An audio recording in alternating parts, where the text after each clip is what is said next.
Hello guys, today I've got the Motorola Edge 70 Fusion and we're going to do the top 10 things to do after the setup. So as you can see here, I am right before the setup, so let me quickly do the setup and let's see in the main home screen. Now, as you can see, we're in the home screen and let's start by opening the Play Store.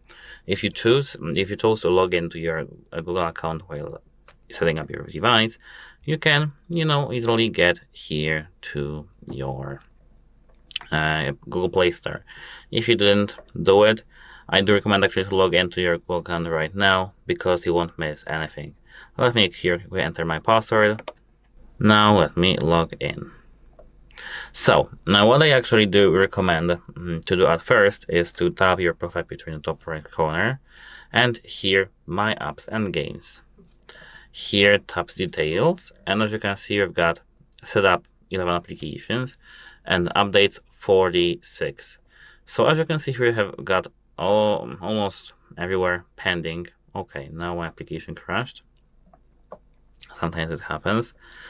Let's go back here and here. So after, as you can see, some 10-20 minutes, you should see here in the updates these errors or something like that you have here, this Android suite without the update pending. You need to here tap cancel all and now update all back again. Every single application that is here on the list should be pending right now, and you need to now leave your phone, for example, for 10, 20, 30 minutes just to have all these applications updated. Then here in the setup, do the same. So this is the first thing actually. The second thing, go to the settings of your device. I need to find them at first because they are here, and now scroll all the way down till you see here the system updates. Here tap check for updates, and now if you are connected to your internet, you should see everything looks good. If you have here some updates, update your device, then the main cause is of course is security. So it's always recommended to have the latest version of the update installed. So now let's go to the more like basics. Don't worry, and it's not all about safety. Go to the display, and you can enable here yourself the adaptive brightness option. If you see that your screen is inconsistent or something like that, you can disable it. The other way around. If you feel that your screen here, as you can see, is inconsistent right now, you can enable the adaptive brightness. So here, apart from this auto brightness, we can see the dark dim. Here we can enable it for you because it saves a lot of battery percentage. It's just better to have it enabled than disabled. Of course, if you prefer the white mode, it's up to you. Now here, scroll down till you see here. Wait a minute. No, scroll down. Here, colors. I wanted to find colors, and it's here, right here. Choose the best, the best version of the colors. Up to you. I don't know if you can see this on the camera, but these three versions are actually very different. So you can, just set all these things up to your own preferences. I will, for example, tap here natural. What else can I show you? Display refresh rate. Now here, I actually recommend to have it set to smart balanced, not hyper smooth. And now let's go even further. Go to the gestures in your settings over here and scroll all the way down. Here, as you can see, we have got kinetic gestures. This is, I think, number 40 or number 3. Doesn't matter. I will give you maybe more just to complete the video. Here, as you can see, we have quick launch. Have it enabled.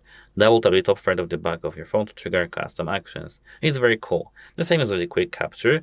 Twist your wrist twice quickly to open the camera anytime. Fast flashlight. Turn the flashlight on off with 2 chopping motions, like this. Left to unlock, pick up the silence, and flip for D&D. These are the options that I actually love in Motorola, so I do recommend actually to have them enabled.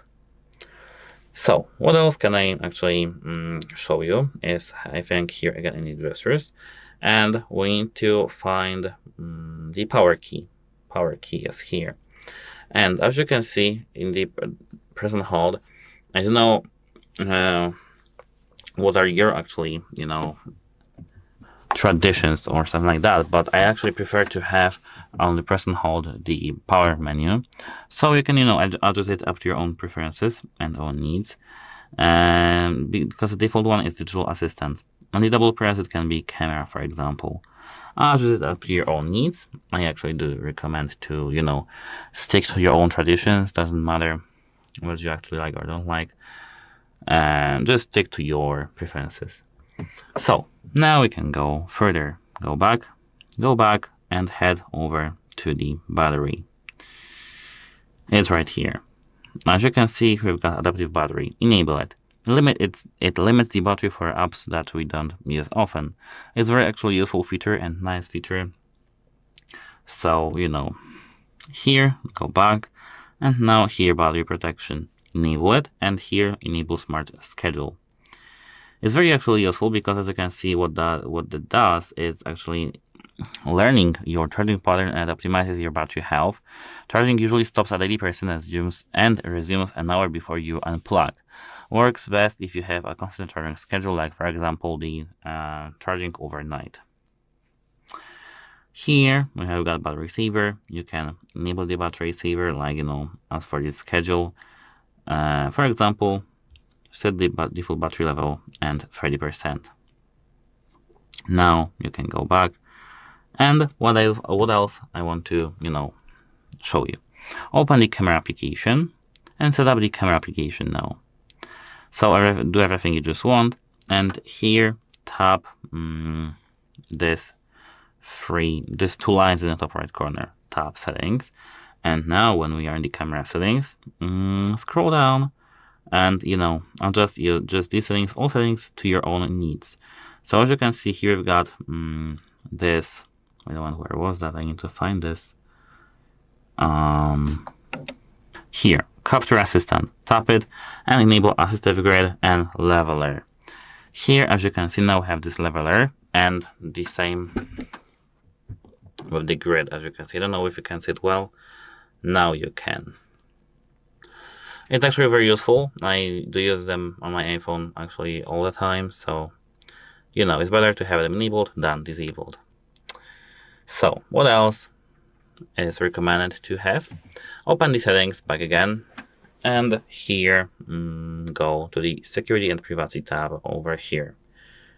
Now tap here device unlock, and as you can see, if you haven't set it up in your settings during the setup, you can do this now. Tap screen lock, and I actually recommend to have the PIN code set, the passcode, because actually it's almost most secure.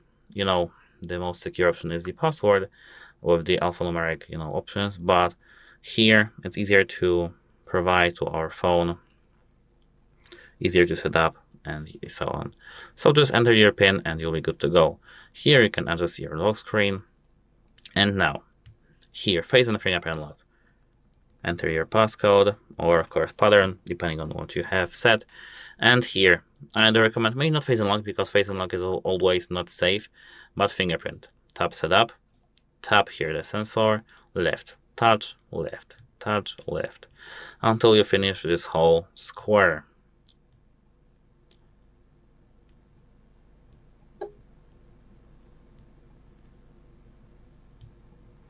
You need to scan different parts of your finger because, as you can see, we have this red notifications that this part of the finger was already scanned.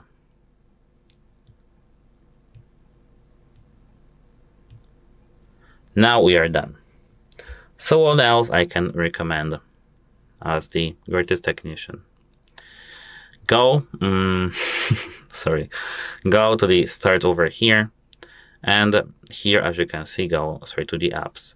Here you've got app storage, and I do recommend actually to get rid of all the applications that are bloatware, and you can actually see them here being installed right now. And this is not the only way we can go to the apps. As you can see here, we can go to the storage, and here we've got apps. See all apps. And so what are the bloatware applications? These are the pre-installed applications that you often don't need to have, but the others pay Motorola to have them included in your device. And yes, no. So as you can see here, we've got booking.com. Tap it, uninstall, OK. Here we have something called CQA test. I think it's useful because we can't uninstall it. So what else is here? The bloatware. Instagram is here, pre-installed. LinkedIn is pre-installed. Opera is pre-installed. Perplexity is pre-installed. You can uninstall it. It's the same as with the TikTok, YouTube. Maybe YouTube not. No, we can't unfortunately uninstall YouTube and YouTube Music. So these are the applications you need to have on your device. But you know what I mean. Just uninstall the bloatware. Sometimes Motorola installs you games, and these are the cheapest games from the Play Store, so you know what I mean. What else is here recommended to set up? Tap Moto AI. Here, as you can see, tap, for example, Launch Gestures, and set up all the Moto AI functions up to your own needs, because these are actually very useful things that are very nice, and it's actually the experience you need to experience on your own. Set it up on your own, because as you can see here, we've got double press power key, quick launch. This or folding bubble, and as you can see here, we'll have folding bubble with the Moto AI. So you can play with that, configure it up to your own needs, sign into your account, Moto account, and be good to go. I will disable it because I don't need it, but who knows. And what else as a final thing I can recommend here? Go back to the settings. I think it's in the settings. If not, we can search in a different place. But let's go to the settings, and here scroll down. Here, backup or copy data, tap it, and here tap backup data. Backup now. Just do the backups, enter your passcode, and you'll be good to go. And there are no actually other things that are recommended. Of course, we can do all of things like set the wallpaper, customize home screen, but these are not the top and most important things. Actually, the most important thing is to make your phone updated, secure, and look clean. If you have any questions, leave them in the comment section below. And that's it. Hope it helps you, and goodbye. Hello guys, today I've got the Motorola Edge 70 Fusion, and I'm going to show you the 4K, if it's available or not, and the framing the options.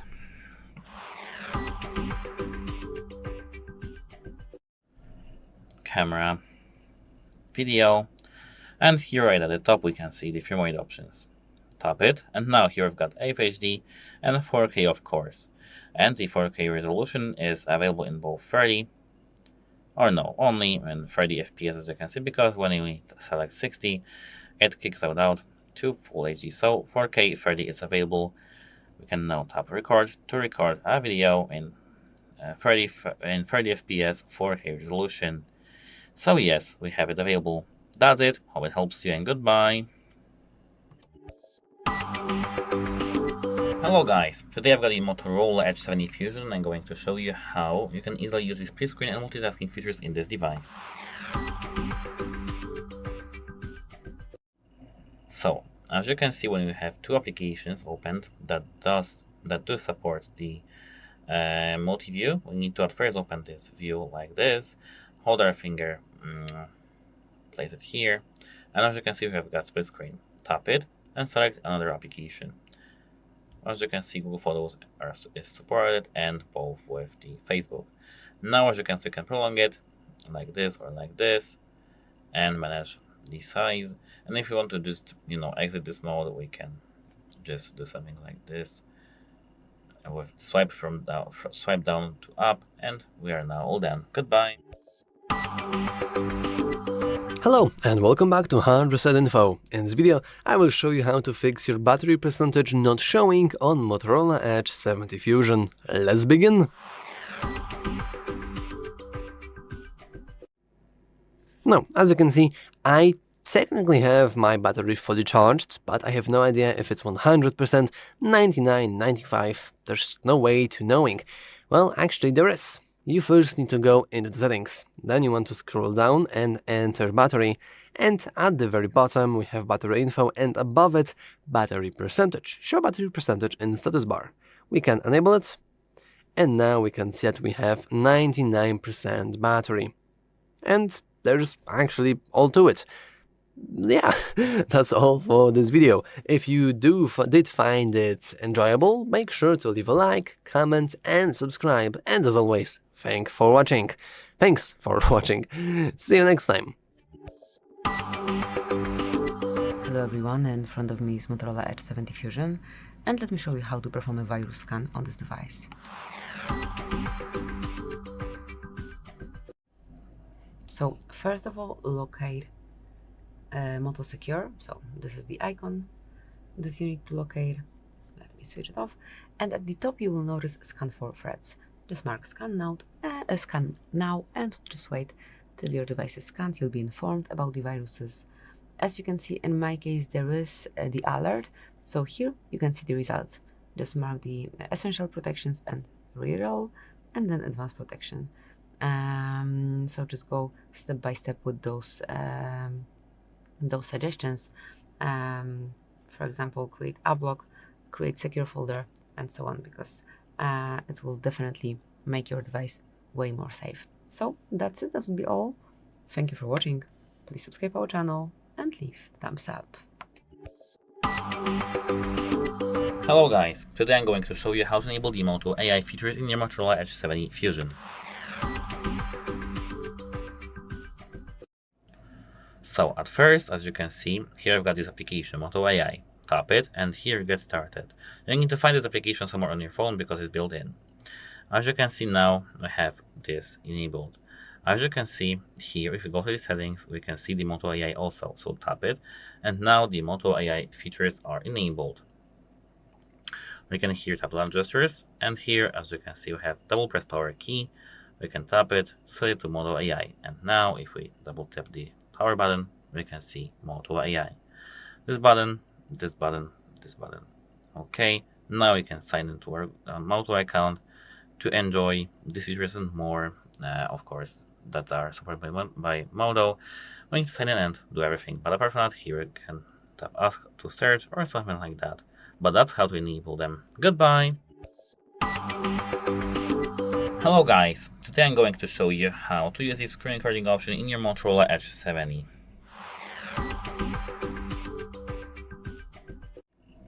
Of course, 70 Fusion. So at first go to the control panel over here and prolong it over here. Here in this menu, you should find the, oh, wait, I want on alarms. You should find the recording option. As you can see, you have screen recording. If you don't see it here, tap this pen icon. And now for these all things, you need to find your own and add it. Here, screen recording, tap it. As you can see, we have got record this screen, record one app. And as you can see, apart from that, here we've got record audio like system sound, microphone, mic, and system sound are completely mute. Here you can enable the camera to record our face, for example, for vlogs or for gameplays, and touch points. Then you can just hit record, and you can now record both your gameplays and tutorials, everything. That's it. Hope it helps you, and goodbye. Hello guys, today I've got the Motorola Edge 70 Fusion and I'm going to show you the video stabilization and gimbal mode test.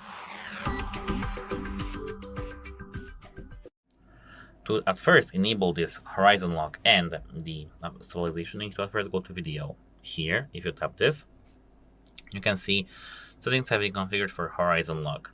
If you tap it again, adaptive stabilization on.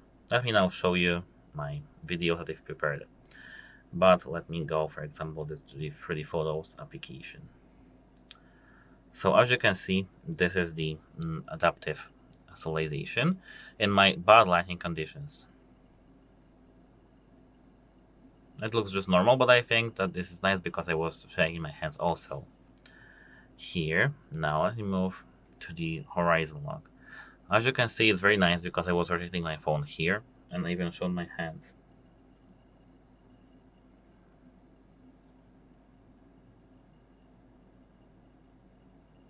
And as you can see, it's beautiful, isn't it? That's it. Hope it helps you, and goodbye. Hello guys, today I've got the Motorola Edge 70 Fusion, and we're going to learn the quick settings and control center.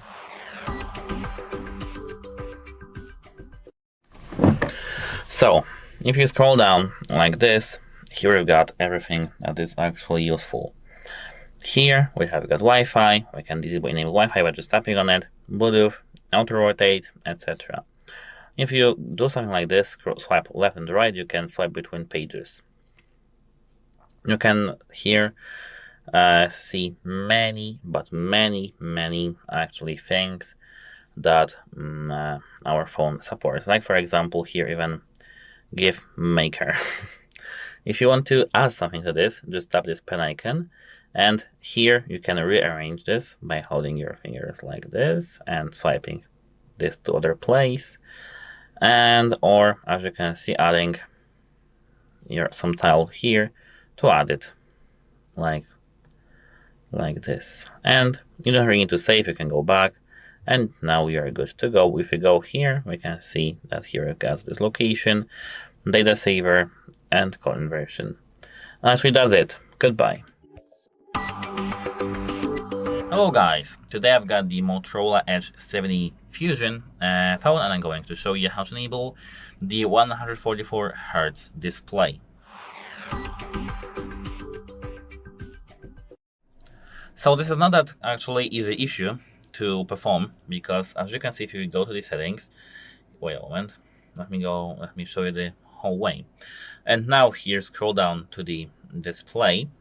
Here in the display refresh rate, we can see in every option up to 120, or up to 100, up to 60 Hz. There is no mention here, and here about 144. But if you have either Hyper Smooth enabled or Smart Balanced, you'll see here. As you can see, have this 144 Hz enabled in games. So if you have any game enabled and have either Hyper Smooth or Smart Balance mode enabled, you'll have in every game you play this 144 Hz. So this is overridden by the game. So you don't really need to do anything, just play a game. That's it, how it helps you, and goodbye. Hello guys, today I've got the Motorola Edge 70 Fusion, and I'm going to show you how to customize the always on display features. So actually, this feature is not called always on display on this device. It's called some, I don't know, a different name. I'll first open the settings. Okay, and now I spoiled this, but open settings, scroll down to the home and lock screen, tap lock screen, and here sleep mode, sleep display. Quickly click and interact with time, notifications, and media player controls while your phone is asleep. Tap it. Make sure that this is enabled, and now here we've got tap to show. You can disable it, enable it, lift to show, disable it, enable it, move to show, disable, enable or disable, enable or disable, interact notifications and music, the same thing. And as you can see, these are all the settings that we can actually do with this sleep mode. This sleep display, because as you can see, if we search these settings, the sleep is only sleep mode and some, as you can see, other things, but we don't have actually anything connected with the customization options. But as you can see, these are only the features, and we can customize the features, not the look, the looks itself. So that's it. Hope it helps you, and goodbye. Hello and welcome back to HardReset.Info. In this video, I will show you how to fix headphones not detected on Motorola Edge 70 Fusion. Let's begin.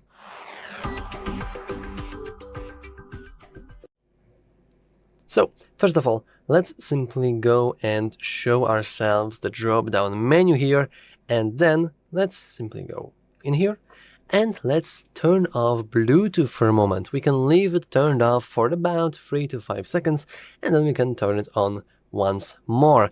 Thanks to that, our Bluetooth is now restarted, and as you can see, mine headphones automatically connected even though I just restarted the Bluetooth itself. It tends to happen, and luckily for me, it is working fine. Anyway, we can go and do more if your headphones still are not connected. We can simply go and click forget. And now we must repair our device. And in order to do that, well, you basically want to put your headphones into pairing mode, and if you don't know how to do that, you can always watch tutorial on our channel on how to put any device into pairing mode, so it will be visible on this list here. And that's basically all for this video. As little tips and tricks, I also want to mention that you want to make sure that your headphones or general any Bluetooth device needs to be fully charged, and then yeah, it should be fine. And yeah, that's all for this video. If you found it useful, make sure to leave a like, subscribe, and as always, thanks for watching. See you next time. Hello guys, today I've got the Motorola Edge 70 Fusion and I'm going to show you how to configure the battery saver and adaptive battery in this device. At first, open the settings in your phone. Here, now scroll down to the battery, which is here, and now you need to find the battery saver. As you can see, here I've got use battery saver, so select it. As you can see, here I've got standard battery saver, optimize system to save battery. Here, apart from that, we've got maximum battery saver, restrict system functions to save the most battery. Yes, and this gear icon, and here I've got some settings. Not many, but we have them. So turn on 5G, and I can take this on or off, and essential apps. So ultra battery saver is the mode where we have only essential apps available. We can set here what application want to be essential, which will be available, or the applications that will be available in our ultra power saving mode. So we have here two modes of that, and apart from that, here we've got schedule and reminders. Reduce battery drain when inactive, enable or disable, set default battery level, set default battery level at which battery saver turns on, turn off at 90% after while charging, and battery saver reminders. And here, apart from that, if we scroll down, you will see adaptive battery. You can tap and set here is adaptive battery. Limit battery for the apps that you don't use often. You can disable it here or enable it here. As you can see here, we've got the explanation of this option. To extend the battery life, adaptive battery limits battery for infrequently used apps. Your phone will learn how you use applications over time, and notifications may be delayed for these applications, so be aware of that. And that's it. Hope it helps you, and goodbye. Hello guys, today I've got the Motorola Edge 70 Fusion and I'm going to show you how to use the dark mode and eye comfort display in this device.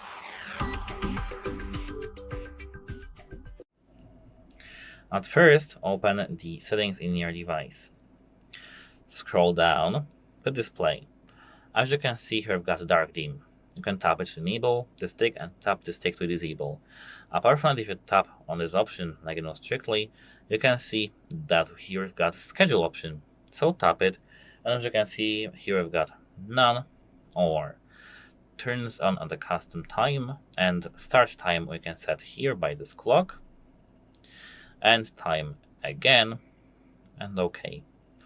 Apart from that, here we've got turns on from sunset to sunrise, but this works with using our location system. So you need to do, just check here in the weather application, but I can't find it right now. I mean, don't bother with it. You need to find this information in your weather application when it will have your sunset and sunrise, but it just works based on location, so don't worry, it will work. This is about the dark dim, but what about the eye protection, which was eye comfort display? As you can see, if you scroll down a little bit, we can see eye protection, night light. If you tap it, you can see use night light, and it makes our screen green.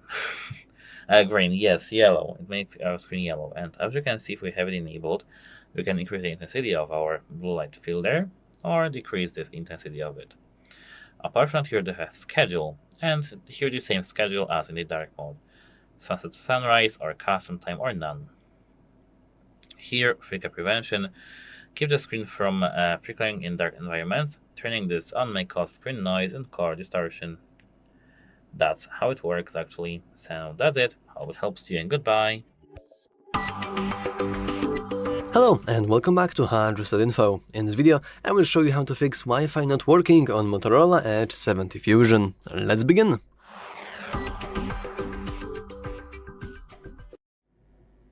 So, first of all, let's simply check if we have our Wi-Fi enabled. I know this may seem pretty obvious, but surprisingly a lot of people fail at this very moment. If you've made sure that you have your Wi-Fi enabled, then all you want to do is actually disable it, leave it for a moment, and then enable it back again. This very simple thing is essentially just turning off and on, and it does actually help with many different issues, including Wi-Fi issues.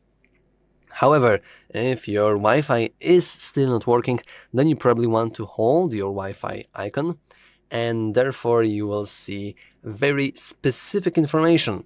So we can go into our currently connected network like this.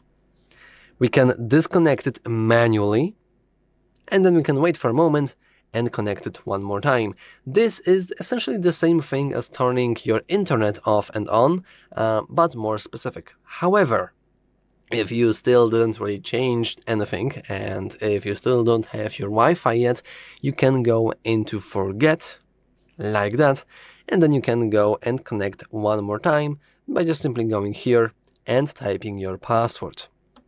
And lastly, if you still have any kind of problems with your internet, then the only thing there's left to do is actually to restart the router. Now I can't really show you this because there are many different router models, but generally speaking, you just want to turn it off, leave it for about 3 to 5 minutes, and then turn it on. And this way, the router should restart the cache memory, should restart like basically every single little function running in the background, and then it should be working fine. And if after that it's still not working, well, then it's time to just call your internet provider because they fail at providing you internet, I'm afraid. But yeah, anyway, that's all for this video. If you found it useful, make sure to leave a like, subscribe, and as always, thanks for watching. See you next time! Hello and welcome back to HardReset.Info. In this video, I will show you how to fix your phone heating while charging, and that phone being Motorola Edge 70 Fusion. Let's begin!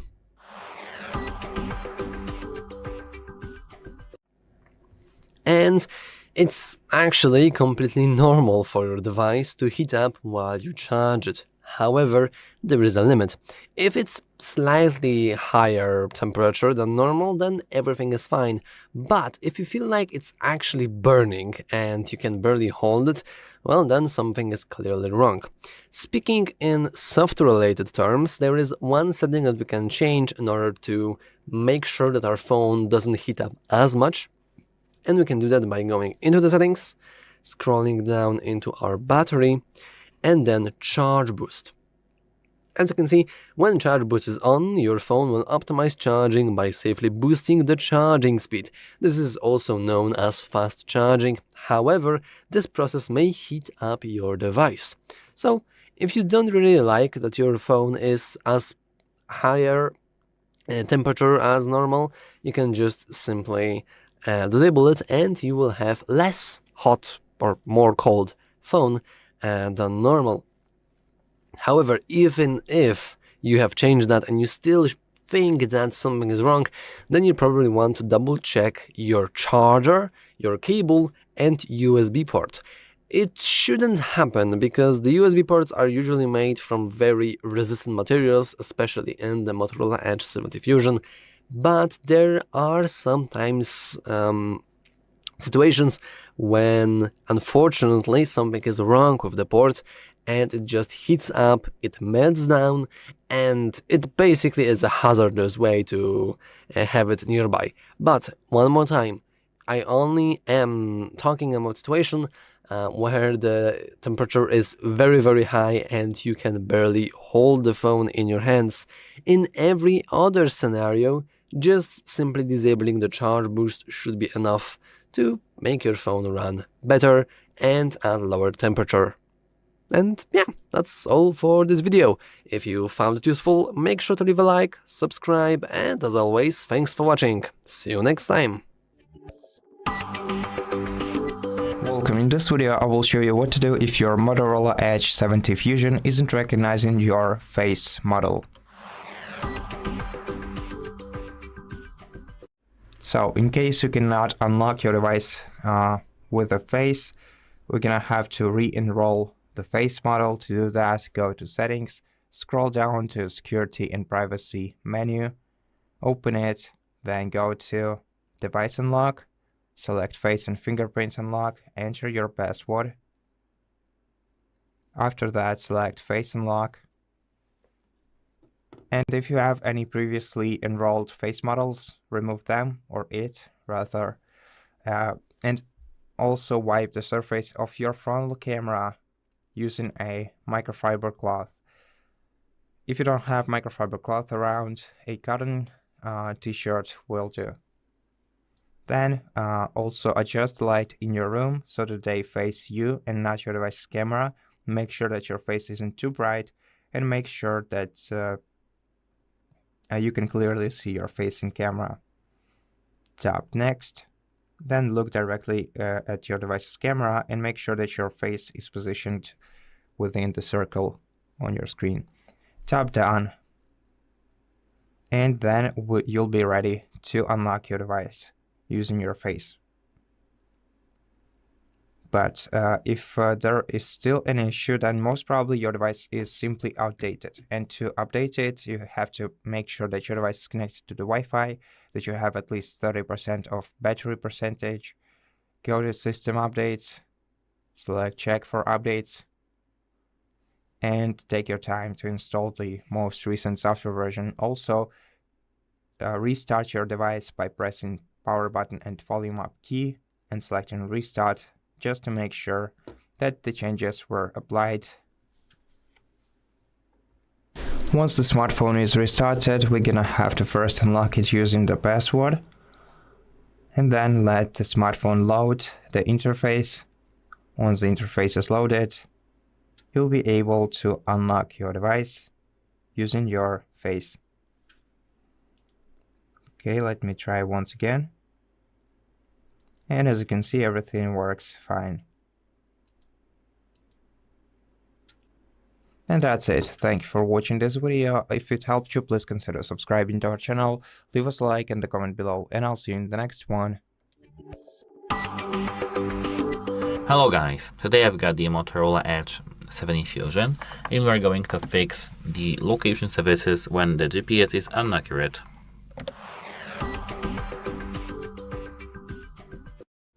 When your GPS is inaccurate, we need to, do some things on our phone, and actually it's very easy. So at first, we need to open the settings. No, here, not here, settings. And now we need to scroll down to the location. It's here. Tap location services. And as you can see, here I've got crisis alert, something like that. We need to find the option, where is that? We know it. Here, Wi-Fi scanning, enable Wi-Fi scanning, Bluetooth scanning, enable Bluetooth scanning. And here we need to find the location accuracy, tap it, and tap here, improve location accuracy. This helps the phone combine GPS and Wi-Fi and towers and sensors for much better accuracy. Motorola specifically actually recommends this for inaccurate location fixes. It didn't work for you. Open Google Maps.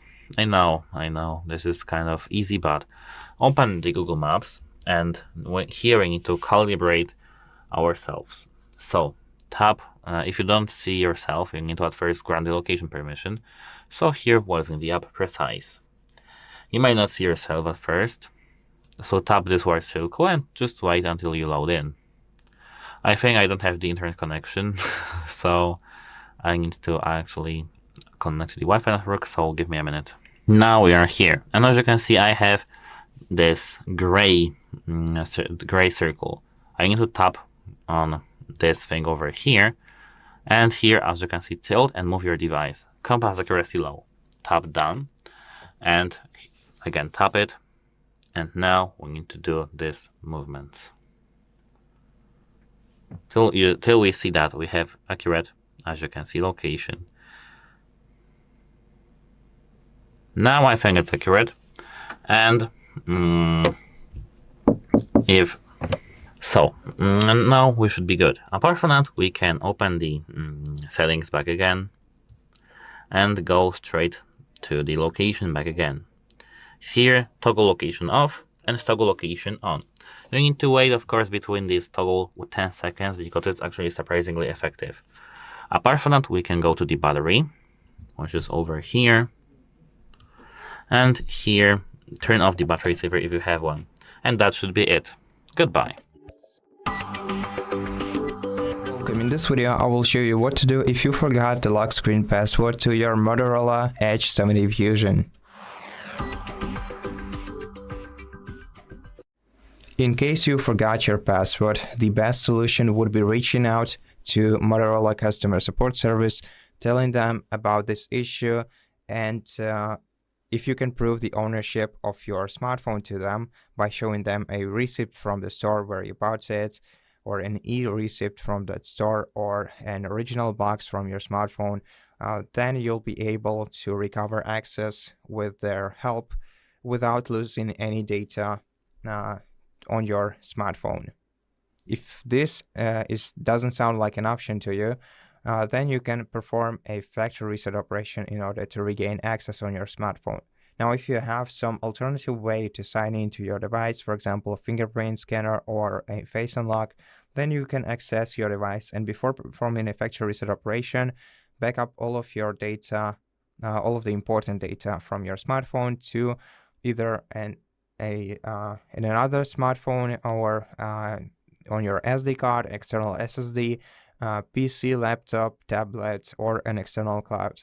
And after backing up your data, you're going to have to perform a factory reset operation. Now, the first method to perform a factory reset operation is local through the recovery mode. If you're interested in this method, you should check the video on our channel that explains how to perform factory reset operation on Motorola Edge 70 Fusion through recovery mode. There we will guide you through this process step by step. However, this is not the only way to perform a factory reset operation on the smartphone, since if you have a Google account linked with your Motorola, then you can perform a factory reset operation remotely using any other device that has internet access on it.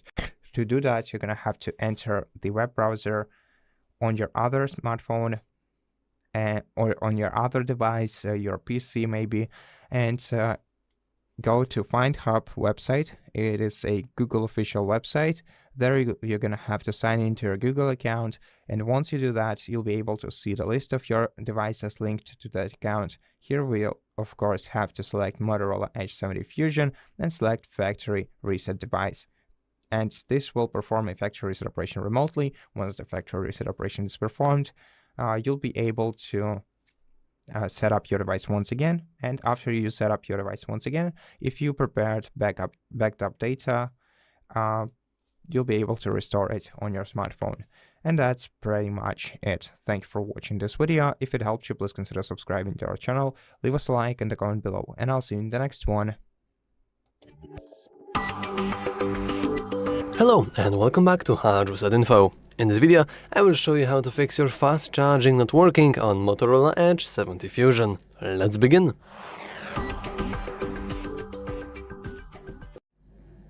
First, we want to simply go into our settings. Let's scroll down a little and enter battery. Now we want to go into charge boost.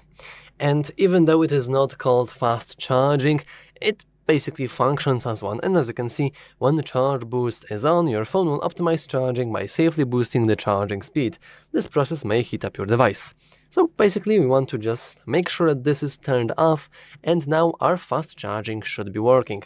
However, obviously, there are still chances that you do have this turned on, and yet your fast charging isn't working correctly. Well, how can you possibly fix that? Well, the other thing, other than software of course, is the hardware, and you want to check cable and your charger for damage, if there's any, and most importantly for compatibility. While cables do not really have this issue, at least I think so, the charger itself is very important, because sometimes the phone, like the mobile phones, don't really require much voltage, but sometimes you have a charger that doesn't really provide that voltage to the requirement to actually enable the charge boosting. Therefore, you're not really charge boosting anything because you just simply do not have enough electricity, generally speaking. So you want to check for cable and for charger compatibility. And if there are still any problems, I don't really think this is always helping, but if you are out of options, you can always try to simply clean the charging port with some sort of non-metallic tool. Please do not use any kind of like needles or pins, because this will probably result in destruction of your port, and you won't be fast charging, and you probably won't be even charging in the first place after this. So if you want to clean up your port, just use toothbrushes, for example, or wooden toothpicks at best, and still be careful with those. But yeah. And lastly, you can always ask your friends for cable and charger and see if it's working with theirs. And if it is, then maybe you can probably buy a new one, because something is clearly wrong with your charger. But generally speaking, all you need to do is simply make sure that this little function is enabled, and everything should be working just fine. Anyway, that's all for this video. If you found it useful, make sure to leave a like, subscribe, and as always, thanks for watching. See you next time. Hello guys, today I've got the Motorola Edge 70 Fusion, and I'm going to show you how to use the ultra-wide macro cameras.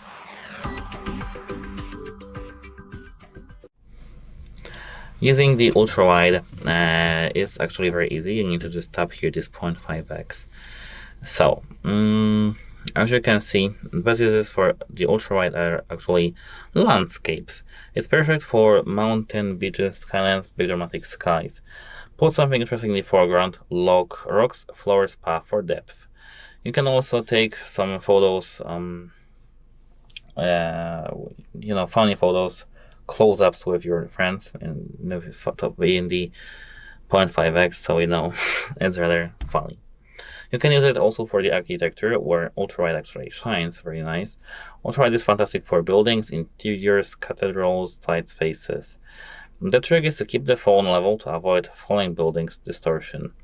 Turn on here the grid lines, as you can see I do have here, and the leveler. This is actually a huge improvement. Don't use the ultra-wide for everything. It's a common mistake actually. Use just one X main camera. For low light, people purchase better detail, better dynamic range. And actually, use ultra-wide when you need more scene, not better image quality. Macro mode. Tap this flower actually over here. And now once we are here, we can try to take just the close-ups, very, very close, 5 to 10 centimeters from the object. And now shutter.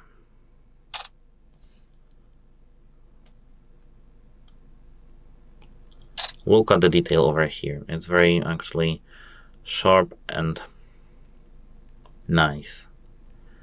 It's beautiful. So, you can just perform the photos such as flowers, textures, coins, wash details, insects, of course if you're patient enough, and full close-ups.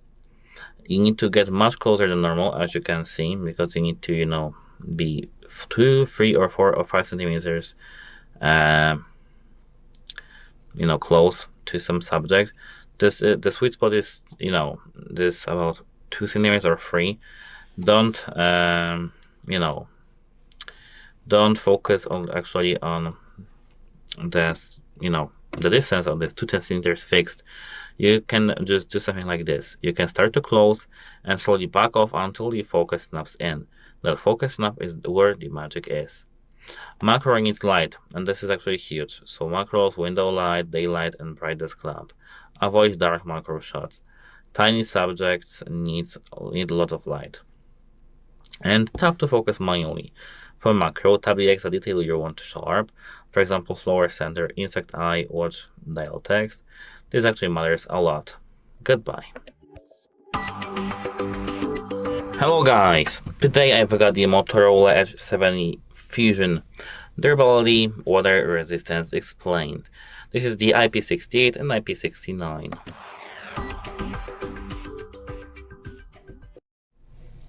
Motorola has the combo IP68 and IP69, and it's genuinely impressive. But let's drag it out. What it really is. So first, what IP68 means: 6. Highest dust protection, dust tight.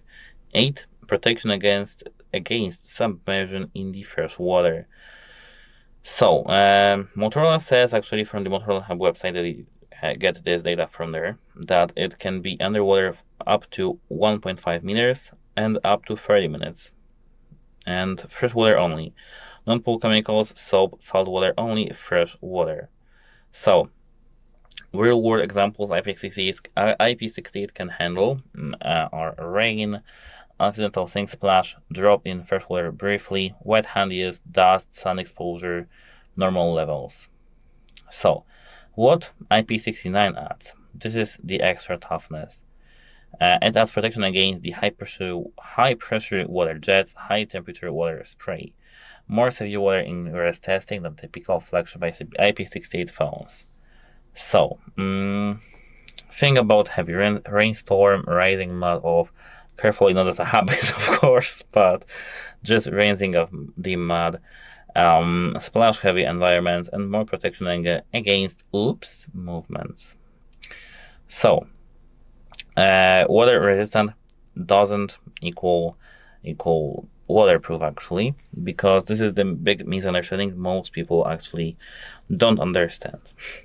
It doesn't mean take it swimming, use underwater for photos regularly, use in the ocean, hot tub, sauna, or steam, pressure water. Seriously, you can't do this. Motorola explicitly says not waterproof. Water resistant can reduce with wear, drops, or seal damage. So remember. But what about the durability overall? Edge 70 Fusion also carries the, I don't want to need to read it because I don't remember that, the MIL NCD 810H testing, which claims environmental durability testing. Plus, Motorola highlights Gorilla Glass 7i and drop-resistant improvements. And that means better resistance to heat and hold swings, humidity, everyday knocks, same drop protection. But it is not a rugged phone.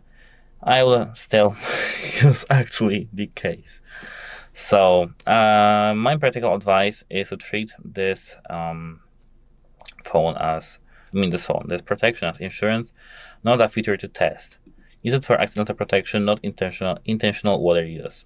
After water exposure, dry the phone, dry the USB Type-C port, don't start it wet, and let ports air out first. And it's great for accidents, not a license to treat it as an action camera. I think that I told you everything. If you have some questions, just leave them in the comments section down below. Goodbye.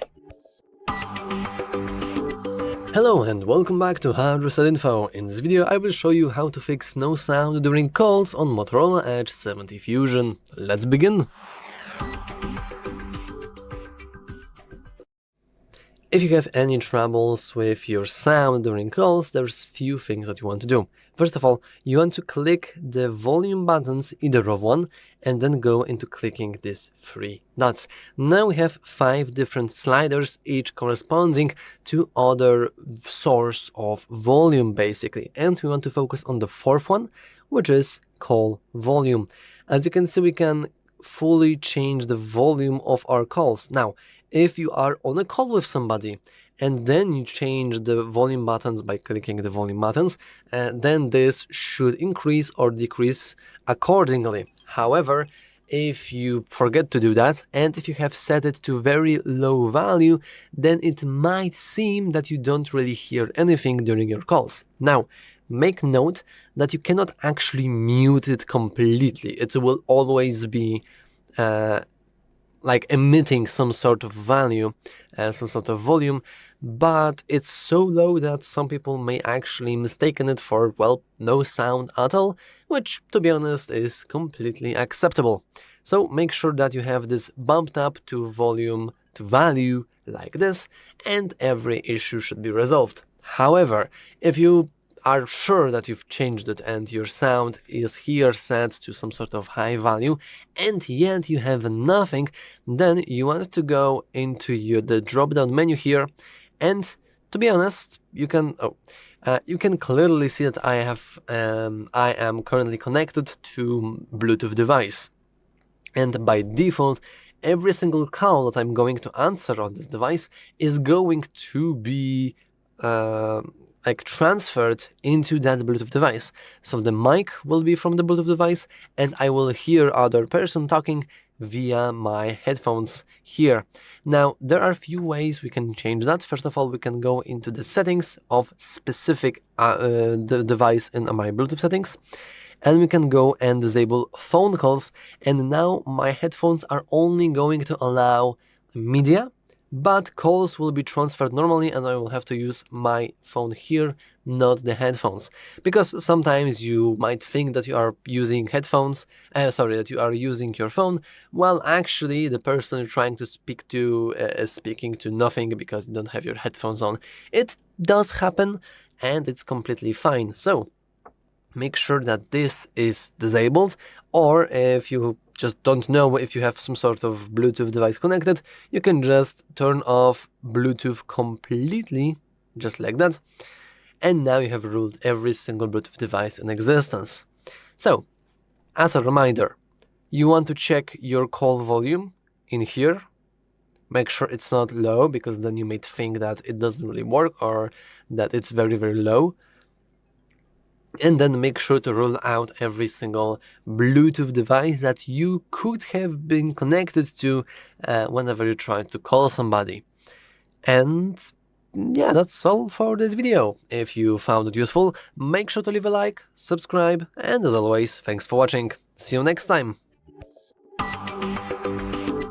Hello guys, today I've got the Motorola Edge 70 Fusion, and I'm going to show you how you can easily set up Google Assistant and voice commands. At first, you need to open the Gemini application on your phone. If you don't have it, you need to install it at first. And here, tap your profile picture here. Now, tap search to Google Assistant. And here you can choose between Gemini and Google Assistant. Here, I will choose Gemini because it works just better. Now, we need to set up the Hey Google. At first, open the Google application on your device and tap here your profile picture at the top. Now, here tap Settings and tap Gemini. Here, we can tap Talk to Gemini hands-free. Tap Hey Google. Go hands-free with Hey Google. Tap Turn On. You're all set. Here, our Hey Google should now be working, but we need to tap Manage Voice Match. Voice match turned on. Here we've got voice match languages. If you're multilingual, you can set a voice match in more than one languages. Here we can tap now record language if we have it bugged. Say okay Google, help me write a thank you, and okay Google, help me write a thank you note. I'm going to say this thing, as you can see. Okay Google, what's the weather tomorrow?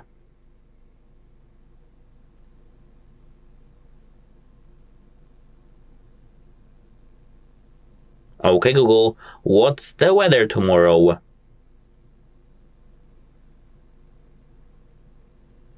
Hey Google, explain how a rainbow is formed.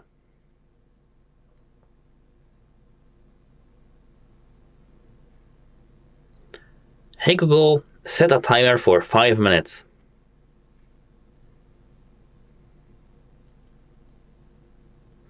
Now here, tap down, and we should be able to now say, hey Google. And as you can see, Gemini is working. Let me check quickly, because I'm not sure. If we switch now to the Google Assistant, if this OK Google will work. I think it's deprecated actually. Hey, OK Google. Okay, as you can see, it works. We're going to just configure it with Gemini, and now we can use both Google Assistant and Gemini here. Now we can use many commands like, hey Google, set a timer for 12 minutes. Got it, 12 minutes. And that's starting now.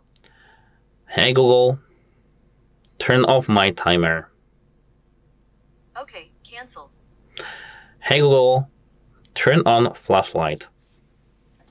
Turning flashlight on. Hey Google, turn on flashlight.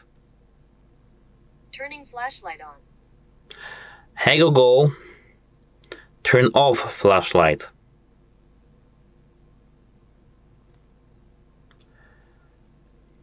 Hey Google, turn off flashlight. Turning flashlight No, on. it's working.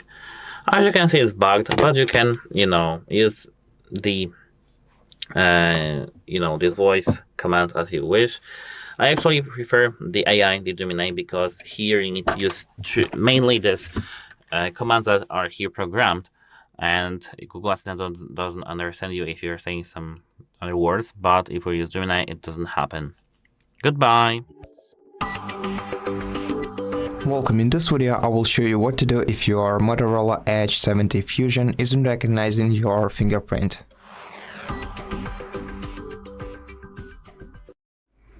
So, in order to fix this issue, we're gonna have to set up a new fingerprint model for our device. To do that, we're gonna have to unlock the smartphone, open settings, and scroll down to security and privacy menu. Then go to device unlock. From here, go to face and fingerprint unlock, enter your password. Then select fingerprint, and in case you have previously enrolled fingerprints on the smartphone, you have to remove them before setting up a new one. Grab a piece of a microfiber cloth or just your t-shirt and wipe the surface of your screen to make sure that it's not stained. Then tap setup and proceed by tapping the fingerprint sensor. Touch and lift your fingertip until this entire square is filled with blue color. Try using as much of your fingertip as possible.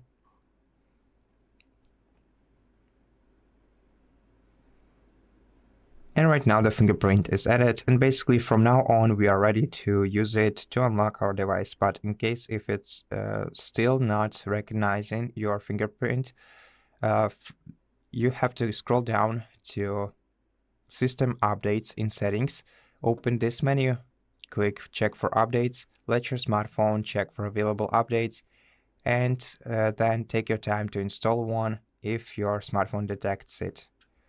After that, to apply changes, restart your smartphone by holding down power button and volume up key at the same time and selecting Restart option on your screen.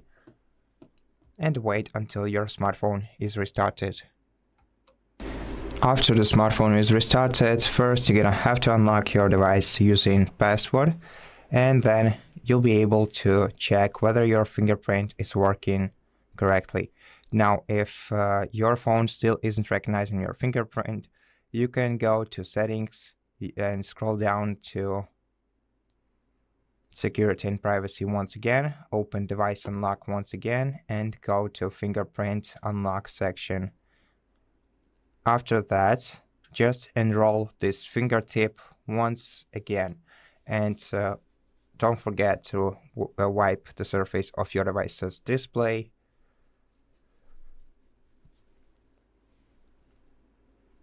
Tap Add Fingerprint and just go through the entire same process once again. This will increase the sensitivity of the fingerprint sensor and probably will resolve your issue. Okay, so once the fingerprint is added, just try to unlock your device once again. And if the issue is still here, then simply try to remove the screen protection from your smartphone, as it might be interfering with your device's fingerprint scanner, and also prepare a new original one to replace it with. And that's it. Thank you for watching this video. If it helped you, please consider subscribing to our channel, leave us a like and a comment below, and I'll see you in the next one. Hello and welcome back to HardReset.Info. In this video, I will show you how to fix speaker not working on Motorola Edge 70 Fusion. Let's begin!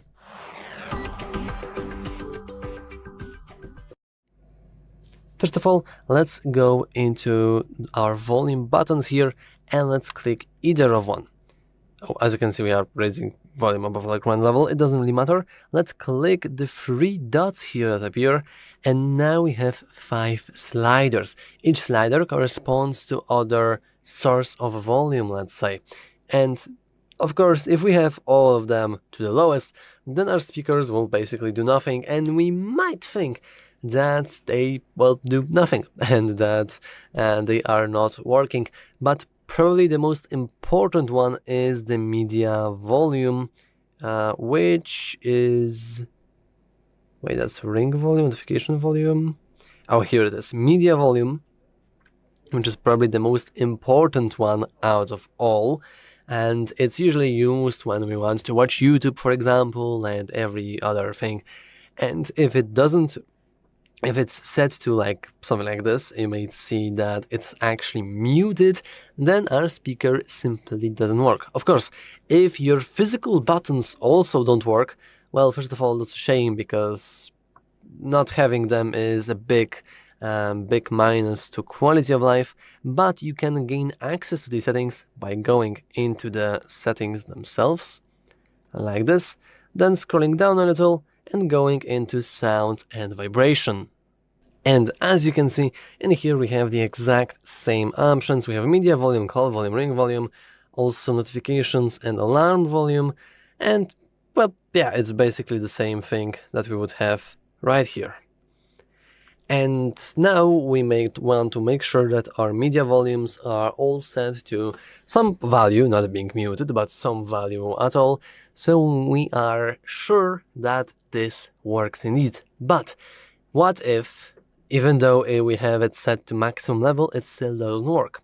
Well, there are sometimes situations in which we have connected a Bluetooth device onto our normal phone, which makes it redirect our voice or sounds in general. And if we expand this drop-down menu, you may see that I am actually connected to headphones working via Bluetooth. Now we can go into this here and then settings icon, and we can technically disable media audio, but then you will see that actually our our headphones are now pretty useless. So let me quickly enable it back. And as you can see, now all our audio will be transferred into headphones. So if you have forgotten that you have headphones connected, which tends to happen especially if you have earbuds, not headphones, then you might think that your speakers are not working. And technically that is true, because they are physically not doing anything, because they know that the job of playing you sound is on headphones, not on them. But if you don't want your Bluetooth to interfere with that, you can just simply turn off the Bluetooth completely to rule out redirecting every possible source of audio, or rerouting, it's basically the same. And yeah, that's basically all for this video. If you found it useful, make sure to leave a like, subscribe, and as always, thanks for watching. See you next time! Hello guys, today I've got the Motorola Edge 70 Fusion and we are going to fix the lock orientation, screen rotation not working.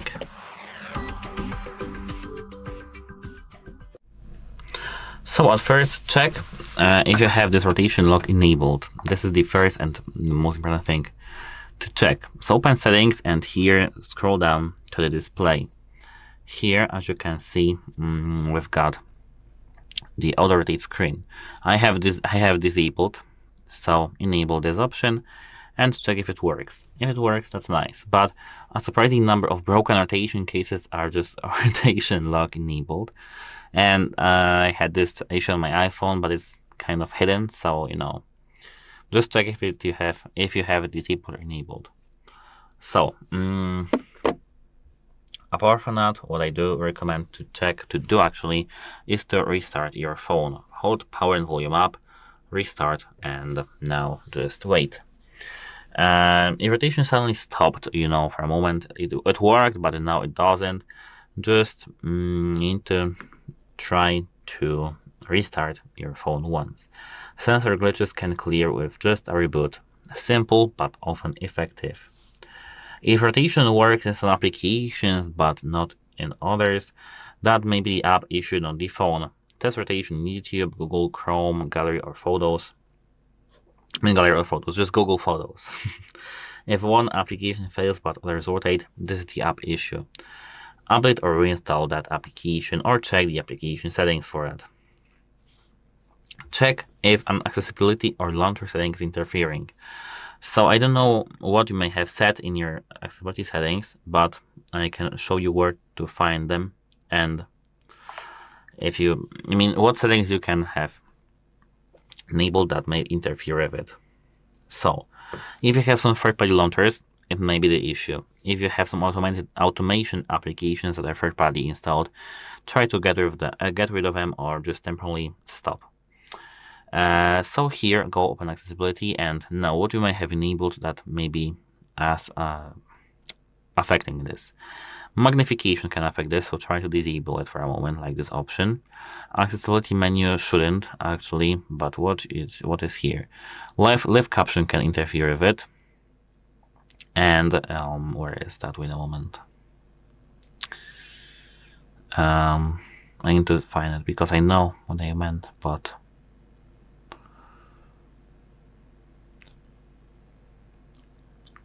no, it's not here. No, it wasn't extra dim. Switch access. As you can see, switch access. Switches can help you control your Android device if it is difficult to directly interact with the touch screen. A switch can be externally connected with your device, like a keyboard or large button. This, I know, it's kind of useful for you, maybe, but this can interfere with it. So apart from that, toggle this auto-rotate off and on again. So go to the display, and I don't know if you have tried this, but try to toggle this off and then on. Off, 10 seconds, on. Basic, but worth trying.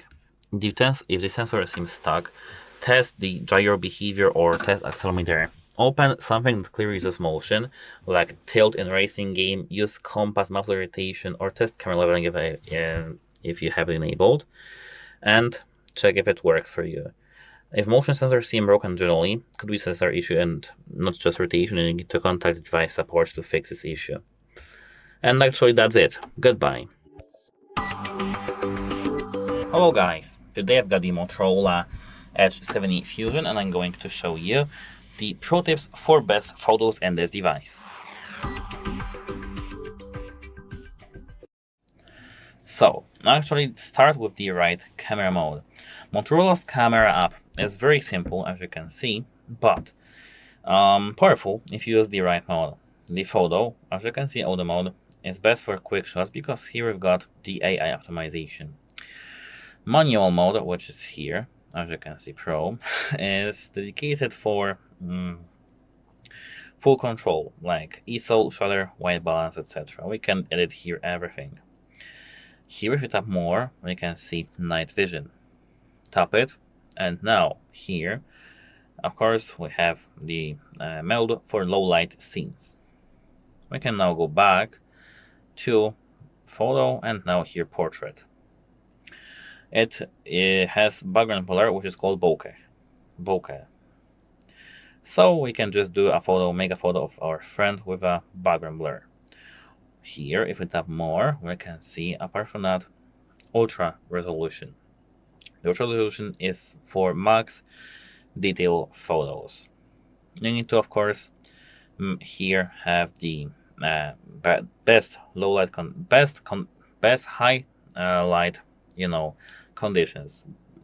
Just prepare the best light you can prepare. So everyday auto, everyday is auto, important shots, Pro mode. So if you open Pro mode, this is where the magic actually happens. If you want DSLR-like results, set ISO as low as possible. As you can see, we've got, for example, 400 or 200. Here we can set the shutter speed for 125, 1 or 123, and here use tripod, which is very important. Why lower ISO? It's less noise, and longer shutter equals more light. So now I can show you, for example, the picture with my settings.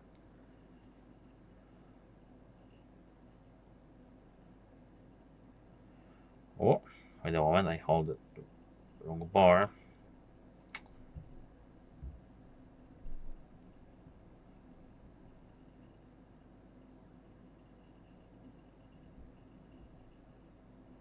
As you can see, this is what came out. I slightly lowered the, as you can see, the shutter speed to 125, because as you can see, we have very, very light conditions here, bad light conditions here. For daylight sharp photos, we need to set the ISO 50 to 100, shutter 1 to 500 faster, and white balance auto or 5500K. Of course, the previous settings that I mentioned, the ISO 100 to 400, is for low light night photos.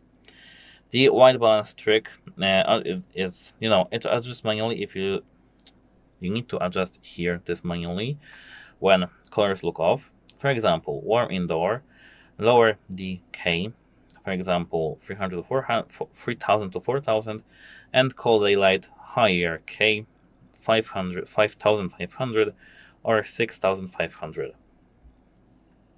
And actually that should be it for everything. Make sure to tap on your screen to make the subject focus down. And what else can I say? That's it, actually. Goodbye. Hello guys, today I've got the Motorola Edge 7 Fusion apps crashing.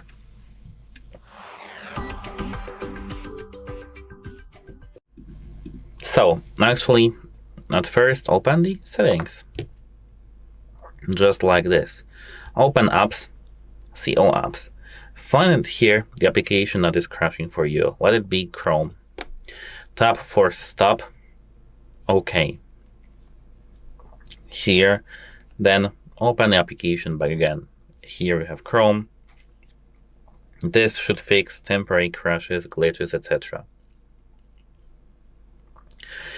Now, as you can see here, I have the option for stop again, so it works. Everything should be working fine. That now, if it still doesn't work, on the same screen of your application that is crashing, tap Storage and Cache, and clear cache. If the app is still misbehaving after tapping clear cache, tap here clear storage. But you need to remember that, as you can see, here we have all the storage that we have, all the accounts added.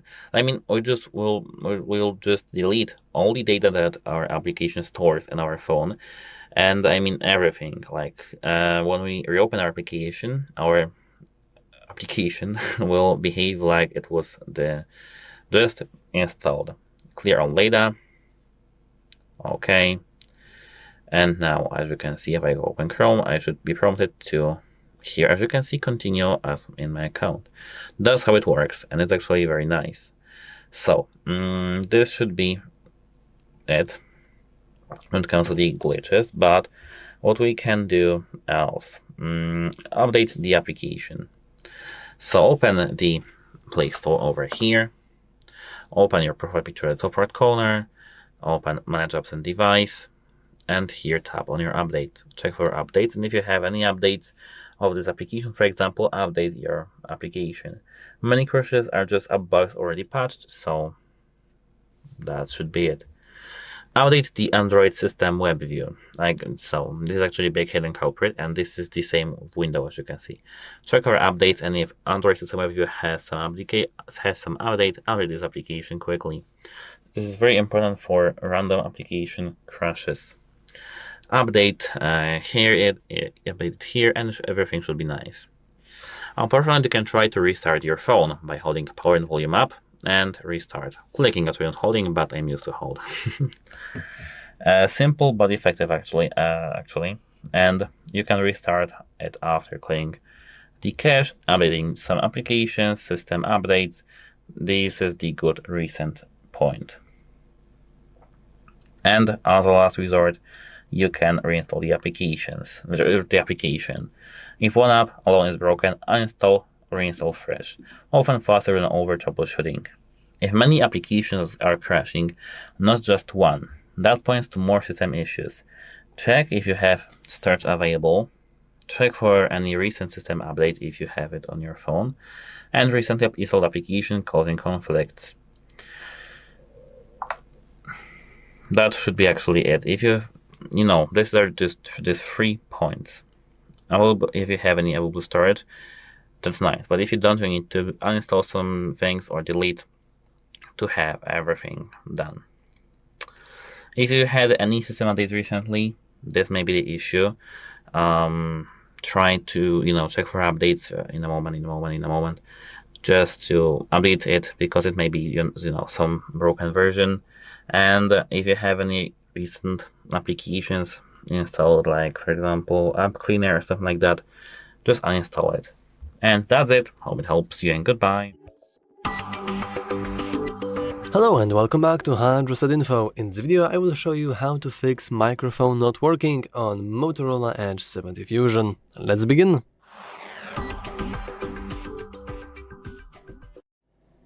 First of all, we want to rule every single Bluetooth device, because sometimes our Bluetooth actually just by default uses our microphone in the headphones itself. Of course, if we are using headphones, because by default the calls are going to be transferred to the device. So if we go into our Bluetooth like that, and then if we go into the settings, we can see phone calls, and I have them disabled, so this means that the microphone built inside this phone is going to be actually used. However, if you have this setting enabled, then the microphone in this phone is, well, essentially useless, because we are using microphone built in the headphones, not our phone.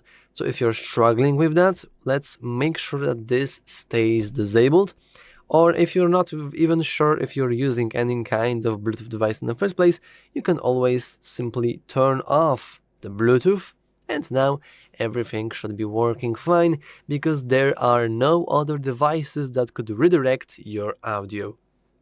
However, if it's still not working, I will advise you to simply go into your voice recorder, which should be, I believe, right here, or not. Recorder, and we can, there's get started now, amazing. Sure, we can record something. Let's make sure that you have the permissions, by the way, we'll talk about those later, but basically you want to make sure that now, as you can see, we are recording, and we can see those little waves going on, so our voice is pretty good. However, if you see that your waves are actually smaller, this means that the microphone is working, but it is not recording your voice as loud as it should be. It's recording it's very, very low, which is of course not something we want. I can pause this and stop recording and sure, let's go and save. And as you could see, I kind of speed run that, but you want to make sure that your permissions are given, because sometimes an app needs microphone permissions and you automatically disable those permissions, and therefore your microphone may not be working. So in order to check that, we can go into settings, we can scroll down, and I believe this is in the security and privacy settings, in the privacy controls and permission manager. And now we want to go into microphone, and as you can see, all of these applications only require one, and they only use your microphone only when used. And all of these applications don't even have ability to use your microphone, but they probably would like to use your microphone. For example, we have Gmail here, we have Google TV, we have Maps. Usually it's for searching via sound. Call of Duty probably have a voice chat built in, I don't know. But as you can see in here, you want to make sure that your app you want to use with your microphone actually supports that microphone. And lastly, you can clean the microphone port here using some sort of non-metallic tool, because if you use, for example, needle, there's a very high chance that you might break something, especially because, well, it's still electrical, so yeah, something bad might happen. So just in case, use toothbrush or at best wooden toothpick. Anyway, that's actually all for this video. If you found it useful, make sure to leave a like, subscribe, and as always, thanks for watching. See you next time. Welcome. In this video, I will show you what to do if you cannot access Motorola Edge 70 Fusion using your device's lock screen pattern.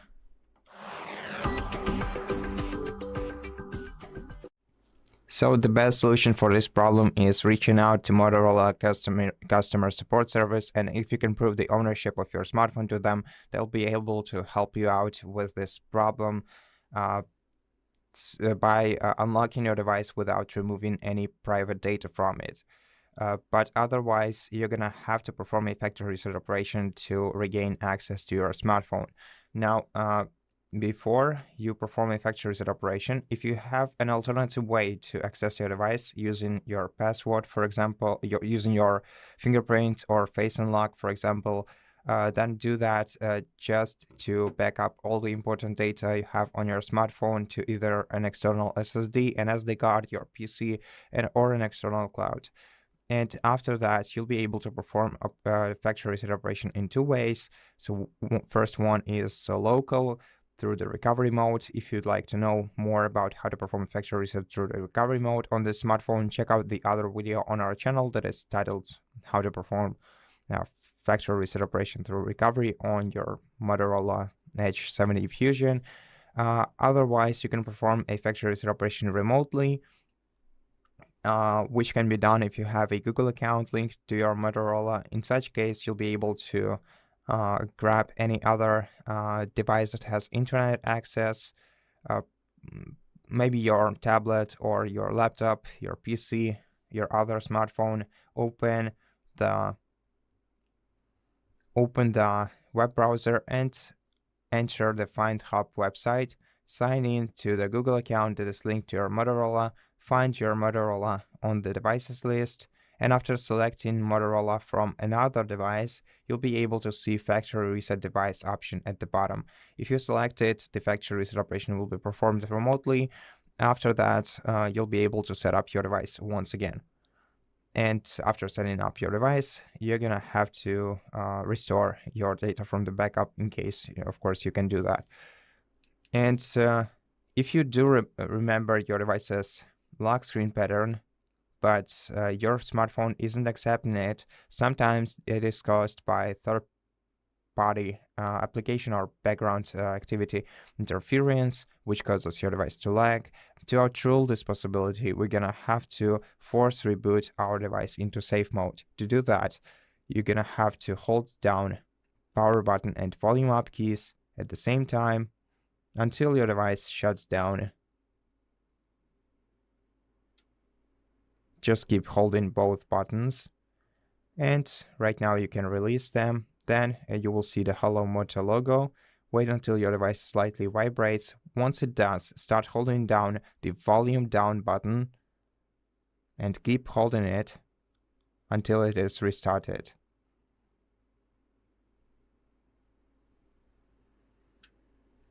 Once your device is restarted, you will be able to see safe mode indicator in the bottom left corner.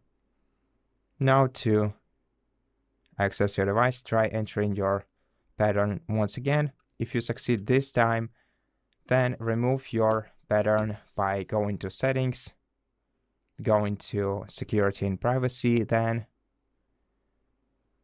here you're gonna have to select device unlock, screen lock, enter your pattern, and then select either none or swipe. Delete, and then restart your device normally simply by pressing power button and volume up key at the same time and selecting restart. And that's it. Thank you for watching this video. If it helped you, please consider subscribing to our channel, leave us a like in the comment below, and I'll see you in the next one. Hello guys! Today I've got the Motorola Edge 70 Fusion and I'm going to show you how to fix the Bluetooth not working.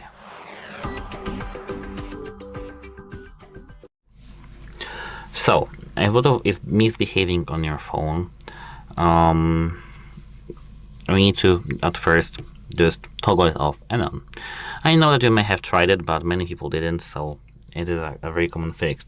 So open connection preferences here, but after connected devices, then connection preferences and Bluetooth. Disable, wait 10-20 seconds, enable. Then retrieve your pairing. Simple, but worth doing at first.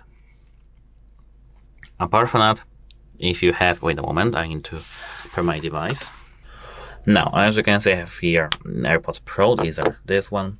And if you want to do so, you need to at first forget the device by tapping this gear icon near your headphones or just Bluetooth device. Tap forget device, and then try to put your accessory back into pairing mode. And wait a moment, I need to do this. And then repair it freshly. So now here go the pairing device, and they should appear right here. AirPods Pro, Find My, tap it. I mean, not AirPods Pro, but your device. Then here pair. And as you can see now, we are good to go. If you are good to go also, let me know in the comment section below. Let me know unpair because I don't want to be connected with this. And now you can try to restart both devices at the same time. So restart the phone by holding here the power and volume up button and restart, and then reboot the Bluetooth accessory too if it's possible. If you have some earbuds, just place them in the case, wait 10 seconds or even more, and then try to take them out of it.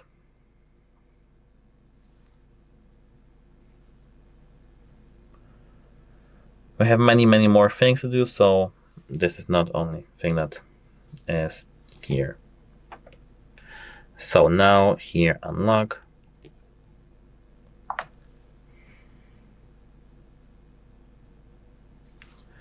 And now here open the settings and try to pair with your device again. If it doesn't work still, we need to do something different. Go to the apps in your settings over here. Then you need to here tap See All Apps and tap this gear icon, not gear, this three dots in the top right corner. Hit Show System Applications and scroll to the letter B. Bluetooth is here. Tap Bluetooth and here tap Storage and Cache. As you can see here, I don't have any cache on any storage because, I mean, I have, but these are not that many Bluetooth devices. But if you see here the Bluetooth available, this button is available for you. Tap Clear Cache. This can help with stubborn Bluetooth weirdness. Use clear storage data more cautiously and only if needed. Apart from that, when you can go to the more safe things like if you scroll all the way down here to the system, here reset options, you can see reset to Bluetooth and Wi-Fi. Tap it and tap reset. This is the excellent fix. This often fixes deep pairing problems. It removes stable Wi-Fi networks and Bluetooth pairings, but it's a very solid troubleshooting step. Motorola documents not regulated for connection issues. And if earbuds connect but audio is broken, try disconnecting, reconnecting, enable the HD audio, or test a different codec, or test them in a different phone. That should be good for you. Goodbye. Hello guys, today I've got the Motorola Edge 70 Fusion, and I'm going to show you how to charge your Motorola fast with the 68 watts TurboPower. So actually the first thing that you need to own is, of course, the charger. So your speed is only reached when you use a compatible 68 watt TurboPower charger and you use a high quality USB Type-C cable, which is preferably the original you receive in the box. The charger dynamically adjusts power depending on the battery percentage, temperature, and the safety limits. So in real use, it charges fastest from 0 to 50%, then slows down to protect the battery health. And of course, this is normal, so don't think that this is, some useless info you receive. So, use the right charger is critical, because your best bet is an official charger or compatible 68 watts unit, like, for example, Motorola TurboPower 68 watts wall charger, which in Poland costs us about $27 on the official website. So it outputs up to 68 watts, which is compatible with the Motorola. Uses USB Type-C power delivery and Motorola TurboPower tech, and it includes the protection against overheating and voltage spikes. Number 2 tip. As I said, use the proper USB Type-C cable. Ideally, the original Motorola cable, which is the 6.5A rated. Cheap cables equals slower charging. Some third-party cables can't handle full current. I know that some of the third-party cables are capable of doing so, but if you want to be sure, just buy or use the original one. Plug your plug your cable actually and both charger directly into a wall socket. Avoid the power strips with weak output, laptop USB Type-C ports, or computer USB Type-C ports, or something like that. Use direct wall outlet for the full wattage. Enable the fast charging in the settings. So here we need to go to the settings, and now scroll down to the battery. Here, as you can see, we're in the battery, and we need to here tap Charge Boost. No, not this one. Charge Boost. Use Charge Boost. When Charge Boost is on your phone, automate charging by safely boosting charging speed. This process may heat up your device. Make sure that this is turned on, and everything should be actually working nice. Charge under the right conditions. Keep your battery between 0 to 60%. Avoid heat. Don't charge under pillow or while gaming. And remove the thick case if it gets warm. Even the original one that we receive can be warm.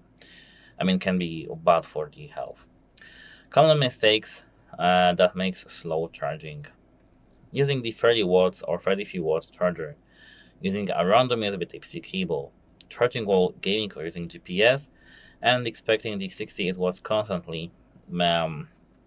Because when you charge your phone, it peaks briefly, then it drops. Alternative compatible chargers, if you want options, are, for example, these Motorola original things, like, for example, this GAN USB Type-C charger, or charger with a cable that you can buy, or adapter. You need to just search for it on the official Motorola website. If I don't forget, I will just put them in the description. And what speed to expect in real life conditions? 0 to 50%. Very fast, typically 15 to 25 minutes typically. 50 to 80% moderate, and 80 to 100 slow because of the battery protection. And that should be it for this video. If you found this video helpful, please consider subscribing to the channel and leave a like under our video. It's really important to us to have your feedback. So if you feel that this video was worth your time, leave this comment in the comments section down below. Goodbye.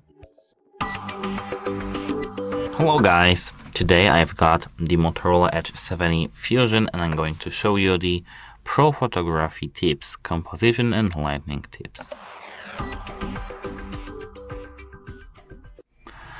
So, at first open the camera app and tap these two lines at the top. Here tap settings. Open here the capture assistant and enable assistive grid and leveler. These are most important things in here. So after the grid lines, after naming the grid lines, use the rule of thirds. Put subjects off center, not always at middle. Place horizons on upper or lower third. Put faces, eyes near grid intersections. Classic reason photos are slightly more intentional. Apart from use the leading lines. Look for lines that pull the eye. Roads, hallways, fences, rail tracks, sidewalk edges. Use the ultrawide for this especially well.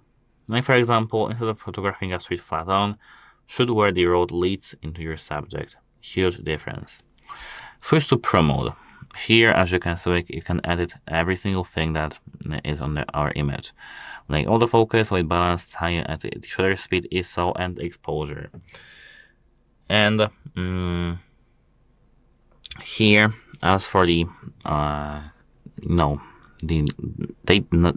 nightlight photos, you need to increase the ISO level. But when it comes to the daylight photos, set the ISO to some lower values. So, apart from that, shoot during good light. This is actually the real pro secret. Light is everything. Golden hour is the best time. After the sunrise or before sunset. It gives softer skin tones, warm colors, better shadows, and more cinematic photos. If I could give one photography tip only, it would be this. Don't shoot at light. Use light. This is actually some metaphorical question. Maybe not question, but this is metaphorical thesis, because instead of pointing at random scenes, ask yourself, of course, not a random stranger, please. Where is the light falling?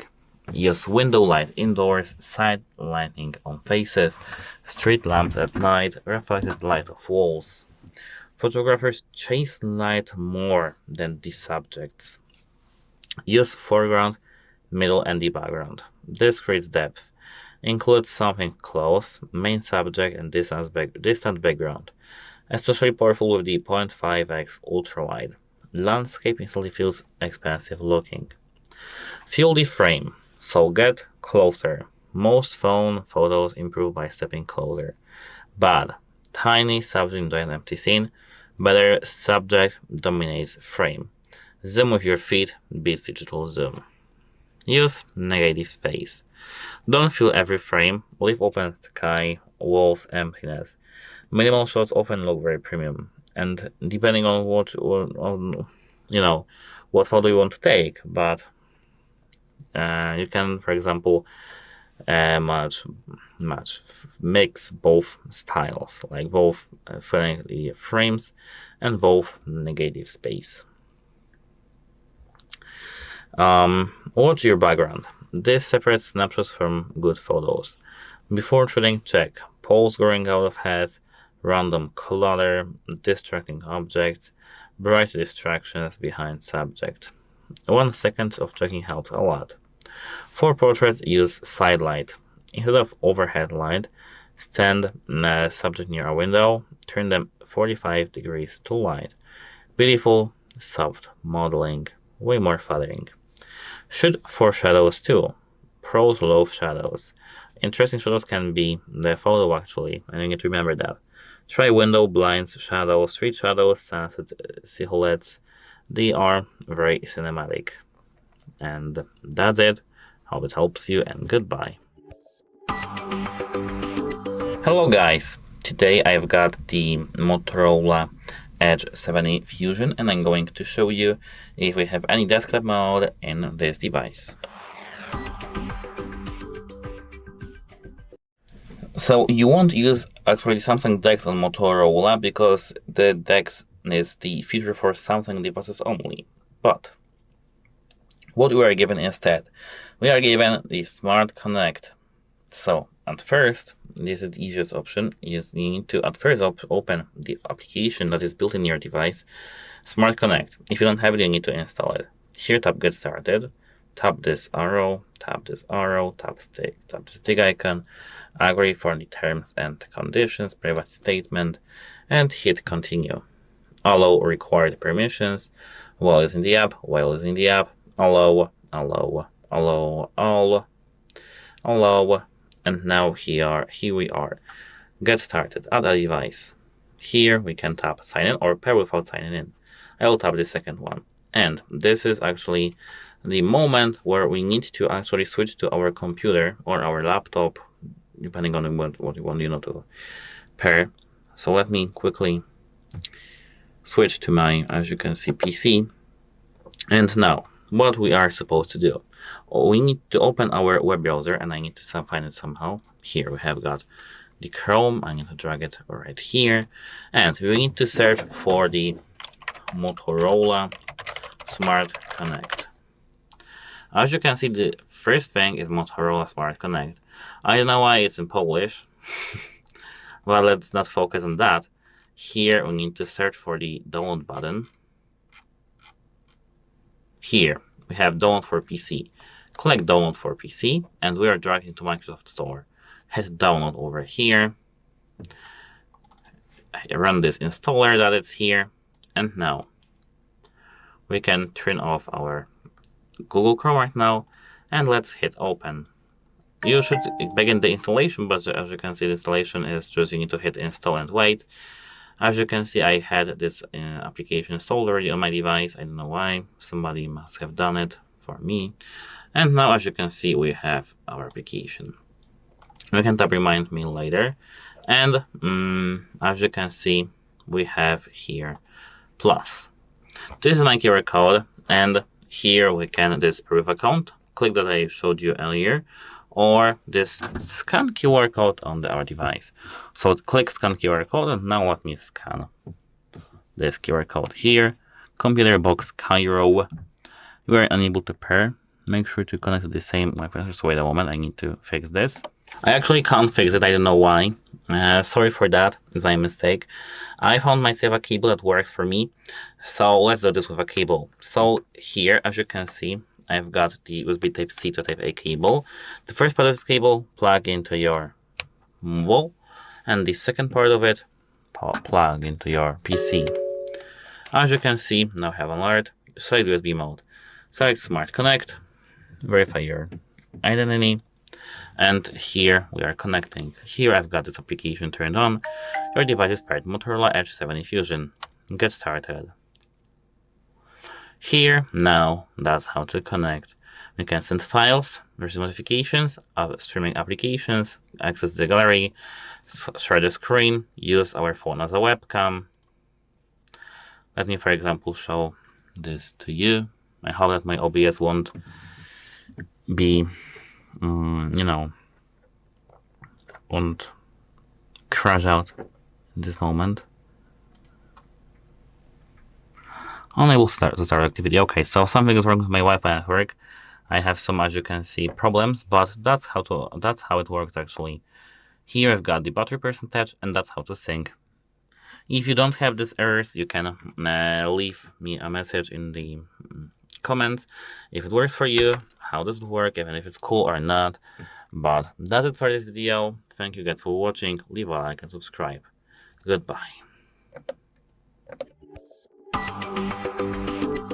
Hello guys, today I've got the Motorola Edge 70 Fusion, and I'm going to show you the repair options actually if you have your screen cracked and how to prevent it. As you can see, I don't have my screen cracked, but we're going to talk about just about prevention and etc. So let's start with the prevention. which is actually the most important thing that is here. Use a case with the raised edges. This is non-negotiable. Look for full edge protection, error caution corners, raised lip above screen curve. Best type is TPU plus reinforced corners or a hybrid shockproof case. Without this, curved screens are basically always exposed on a table or drop. Install a curved screen temporary glass, correct type of course. This is where many people go wrong. You need full glue, curved glass, or UV local glass, not cheap edge only adhesive glass. It lifts fast. Good protection reduces micro cracks from daily pressure. Avoid pocket pressure damage. Big hidden killer of your screen, maybe this. Tight jean pockets, hidden cool phone in back pocket, keys and coins in the same pocket. Curved edges crack under slow pressure too, not just drops. Don't place your phone face down on hard surfaces. Even short drops onto tile, concrete, or metal tables stress the curve instantly. Keep screen clean. Dust acts like a sandpaper, I'd say. Dust wrap under cases or protectors can scratch edges over time and weaken glass coating. Quick wipe equals long-term protection. But what to do if your screen is already cracked? First check. Does touch still work everywhere? Any blacking spreading? Any ghost touches? If yes, damage is actually beyond cosmetic and you need to go to the official Motorola service, which is actually the best option. Go for Motorola Support Center or authorized repair shop, and what you get: original OLED screen, proper waterproof resealing, which is important for IP rating, and warranty on repair. Of course, it varies by region, but this is the safest, but usually the most expensive option. The number 2 repair option: third-party repair shop. Cheaper and faster, of course, but varies in quality. Ask for OLED original or high-quality OLED replacement, frame replacement included, important for curved screens, and adhesive sealing restored. The main risk is that lower brightness or color shift may appear, because of cheap panels, and weak water resistant afterward. And of course, number 3, if you have some insurance or protection plan, this is often the cheapest fixed route. If you bought device protection plan, credit card insurance, carrier damage cover. Temporary DIY protection. This is not a fix, but if you must keep using it before repair, apply a clear protective film. Use a full coverage case immediately. Avoid pressure and edges. This only slows damage, it doesn't repair anything. What not to do, Don't press on cracks, they spread. Don't try super glue fixes. Ruins display layer, not later. Don't ignore small edge cracks, they grow fast. Don't hit it or bend back glass. This is actually very dangerous. Repair cost reality. Typical curved OLED phones. Just so you are prepared. Office repair costs high, screen and labor. Third-party medium, and cheap replacements, low but risk quality. Curved OLED, expensive component category. My honest advice actually on this is to not buy a phone with curved screen. I love them, but these are very expensive to repair. But for curved phones like the Edge and Fusion, case and proper curved protector is mandatory, not optional. One drop of protection can cost a full screen replacement. So actually that's it for this video. Have a nice day and goodbye. Hello guys, today I've got the Motorola Edge 7e Fusion and we're going to fix the full storage.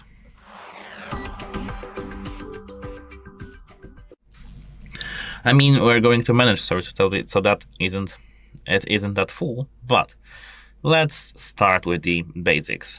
Check what's using this space first.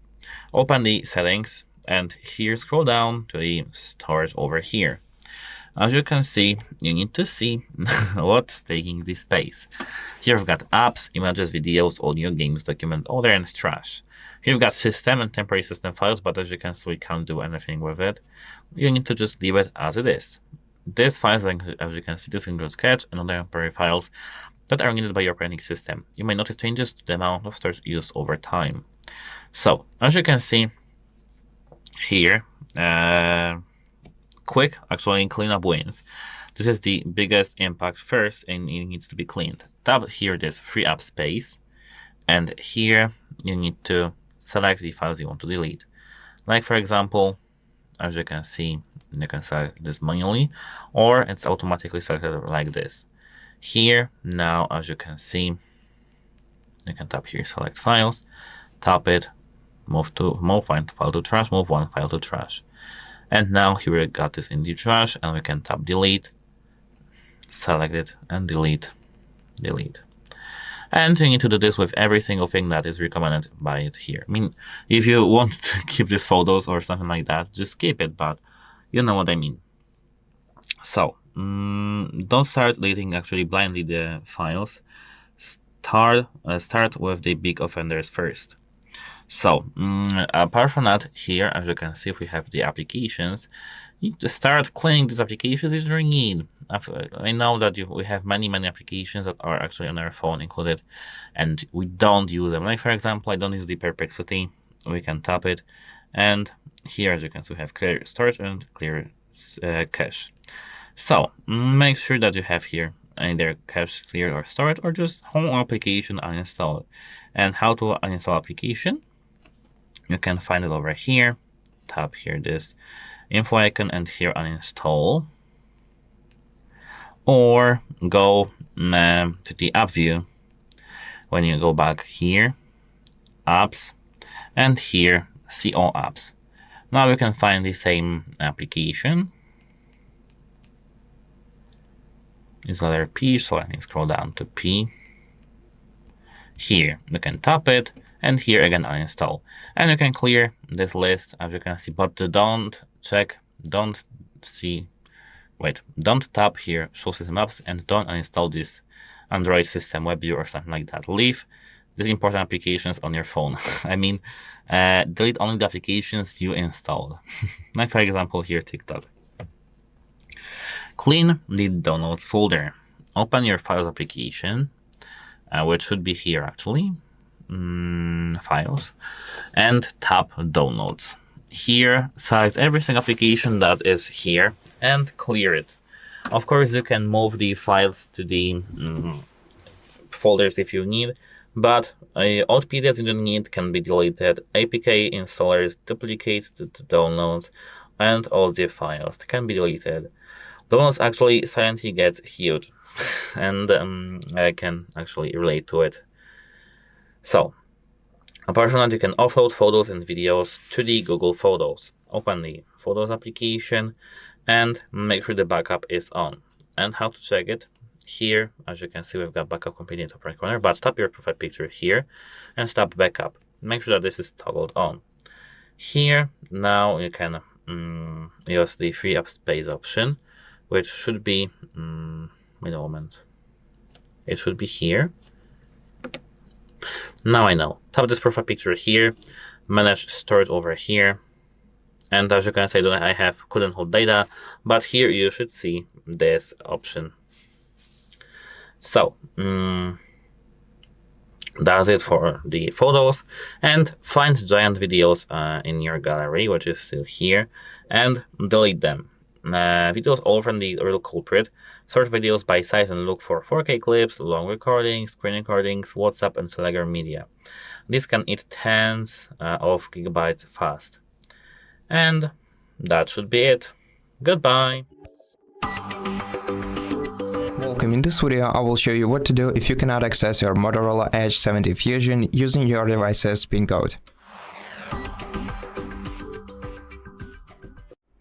In such case, first of all, make sure that you are trying to enter the security PIN code that you set up yourself and not the SIM card PIN code, as these two are often mistaken with each other. And In case you cannot do that, your phone won't accept your PIN code, the best solution would be reaching out to a Motorola customer support service and telling them about this issue. If you can prove the ownership of your smartphone to them by showing a receipt from the store where you bought it, or by showing them an original box, you'll be able to convince them to recover your access to the smartphone without removing any data to your device. However, if you cannot do that, the other solution is the factory reset operation. Before you perform a factory reset operation, if you have some alternative way to access your device, for example, you have the fingerprint scanner, fingerprint model or face unlock model enrolled on your smartphone, use it to access your device and back up your data either to your external SSD, external SD card, your PC, laptop, or an external cloud. After that, you'll be able to perform a factory reset operation in two different ways. First one is the remote factory reset. In order to perform factory reset operation remotely, you're going to have to open the web browser on any other device around you that you have access to and that has access to the internet. Then sign in to the FindHub website using the Google account that is linked with your Motorola smartphone. Find your Motorola on the devices list, and after you select it here, you'll be able to select factory reset device in order to perform factory reset operation remotely. Now, if you don't have a Google account linked to your smartphone, you can perform a factory reset operation locally using recovery mode. However, if you'd like to know more about it, you're gonna have to check the other video on our channel where we explain how to perform factory reset operation through recovery mode on Motorola Edge 70 Fusion. Now, in case you do remember your device's PIN code, but your phone won't let you access your system, sometimes it may be caused by some background activity or some third-party interference, which causes your device to lag and not allows you to forbids you from letting the system. In such case, we're gonna have to force boot our device into the safe mode to outrule this issue. To do that, we're gonna have to press and hold the power button and volume up key at the same time, like this, and keep holding them until your device is shut down.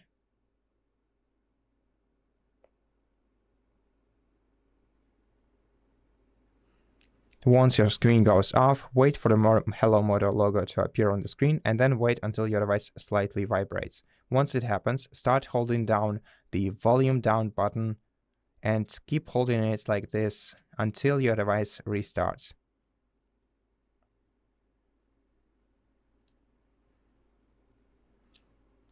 Once your device restarts, you will see the safe mode indicator in the bottom left corner. So that means that no background activities are being performed on your smartphone and you can operate in it without third-party application effect on your smartphone. So try entering your PIN code once again, and if you succeed this time, remove your PIN code by going to settings and scrolling down to security and privacy. Here you're gonna have to go to device unlock, screen lock, enter your PIN code once again to confirm, and then change it to either none or swipe, and tap delete to confirm.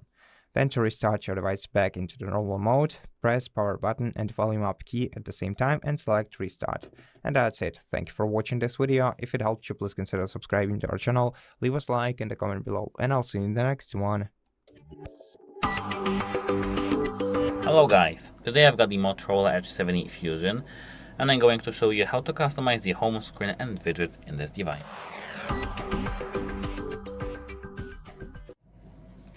So at first what I do recommend to do is to find the empty page, almost empty page. Then hold your finger in the background, and as you can see here I've got many settings. Let's start with the home settings over here. As you can see we have home screen style, tap it. You've got up tray, which is up drawer, or it can be open. Like as you can see, show all the applications on the home screen. So this is the first option. Let me switch it back to the up tray. Here, if you see this gear icon, if you click this gear icon, you can see the settings. Like for example, few arrangements or autofill for open and up tray, suggestions in apps list, suggestions on home screen, and add up icons to home screen for new apps, of course. Here you've got the curated content option. Press and hold on home screen to see themes, fonts, and more. Icon size here, large, small, or here, larger, largest, and normal, small. Here we've got app label, 1 row, 2 rows, or don't show. App icon badges. It can be either numbered, set to dot, or no badge.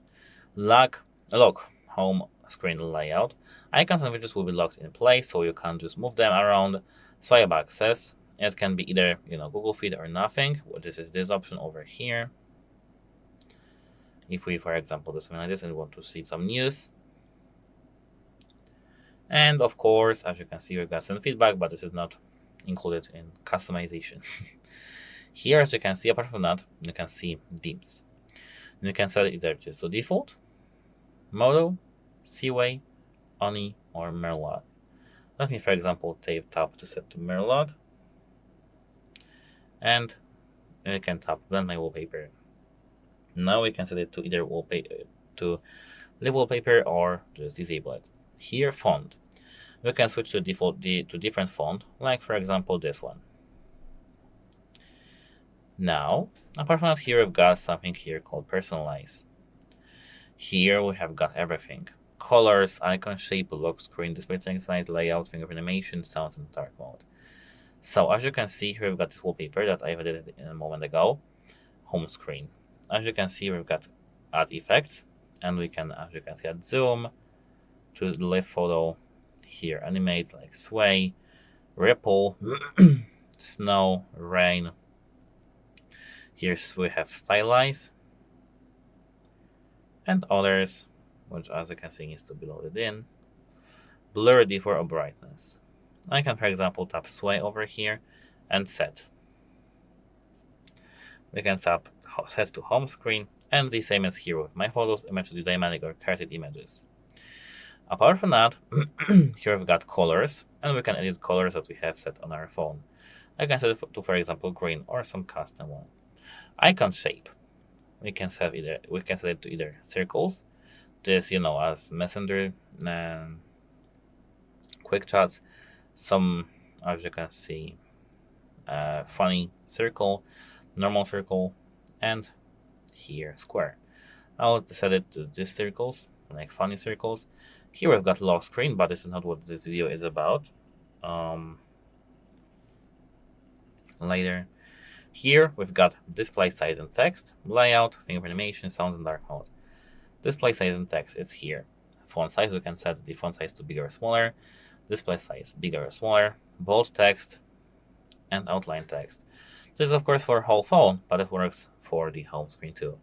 Here we've got the layout, and it can be either set to 4x6, 4x7, 5x5, or 8x6, 5x6. Here we've got sounds, but I don't really think that this is, to our home screen.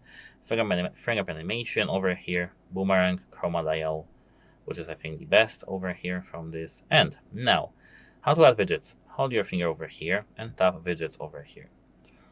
Now select from all this list your preferred widget, like for example TikTok, search widget, add, and now you can adjust it by holding this, and you can move it around as you can see.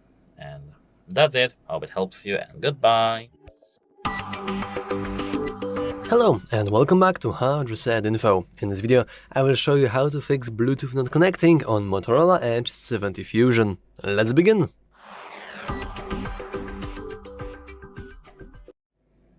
So, as you can see by the little icon here, we are currently connected to some sort of Bluetooth device. In my case, it's the Sony headphones. But what if that Bluetooth would stop working? Now, I cannot really forcefully make it not working, and I'm not one to just play dumb and pretending it's not working, but I will just show you how to fix any issues if you will suffer from any. So, the very first and probably the most basic thing you can do is probably just turn off Bluetooth. Wait a moment, you should hear that your Bluetooth device is now disconnected if it wasn't connected in the first place. You want to leave it like that for a few seconds and then enable it back. And as you can see, in my case, because I have a device paired, it automatically connected to my device. But what if that did not happen to you? Well, in other words, maybe it's not a problem on this side, but actually on this. I do have my headphones here. They are pretty old, but I don't really care. You want to make sure that your headphones are actually turned off, because if we turn them off, and as you can see, my headphones are saved because they are just saved on this phone memories, but they are not connected currently. And you need to turn your headphones on by pressing and holding the power button, and automatically we should be connected. However, there are still sometimes situations in which the Bluetooth doesn't work. And what you want to do then? Well, the other thing you can do is go into the settings here, and you can forcefully disconnect and then connect to your device if it works for you. Sometimes it can actually resolve issue, but basically it's the same as turning off your device and then turning it on. But what you want to do is you want to click forget. And as you can see, our phone will no longer be paired with our headphones here. And yes, we do want to forget. And now my headphones are disconnected and my phone won't be able to connect with them, and they won't even try to connect automatically, which is something we actually want. Now, after we have successfully get rid of that Bluetooth device, we can press and hold Bluetooth icon and pair it one more time. If you have forgotten, then don't you worry, pairing is very, very simple. All you want to do is press and hold the power button, and usually let's say powering it off takes 3 seconds, so this means that pairing it should be around 6 seconds of pressing and holding until you will hear Bluetooth pairing, or until you will see a LED, because most of Bluetooth devices have some sort of LED light that it is flashing rapidly. This means that it is ready to be paired, and we can pair it on our phone, and we should see our headphones any moment now. So let's just click it. Let's click pair. You could allow access to contacts and call history, but it doesn't really matter. Your Bluetooth device should be working fine even without it. And after we hit pair, everything should be working fine. However, if you still have some sort of issues, which are pretty self-explanatory, like sometimes things are just not working no matter what you do, you want to simply restart your phone as well. And we can do that by going into our drop-down menu here, and then power icon and restart. This will restart the whole device, including Bluetooth module, and this is like this very good old reset that should get rid of any kind of temporary bugs. After that, if your Bluetooth still isn't working, then it's probably wise to think if you want to go into some sort of phone workshop station or something like that, because it seems that your Bluetooth is actually broken and cannot be repaired for whatever reason. But the previous tips that I showed you should help you resolve any kinds of issues. Anyway, that's all for this video. If you found it useful, make sure to leave a like, subscribe, and as always, thanks for watching. See you next time! Hello guys, today I've got the Motorola Edge 70 Fusion and I'm going to show you how to fix the Wi-Fi connectivity issues. start with the classic trio by opening the settings, network and internet, and disable Wi-Fi. Toggle it off, on. Didn't work? Go next to the next thing. Hold the power and volume up, restart, and here, wait a moment. This is the classic trio, and apart from that, meantime now you can restart your router, unplug it from the power outlet for 30 seconds I think, and after that everything should be working fine.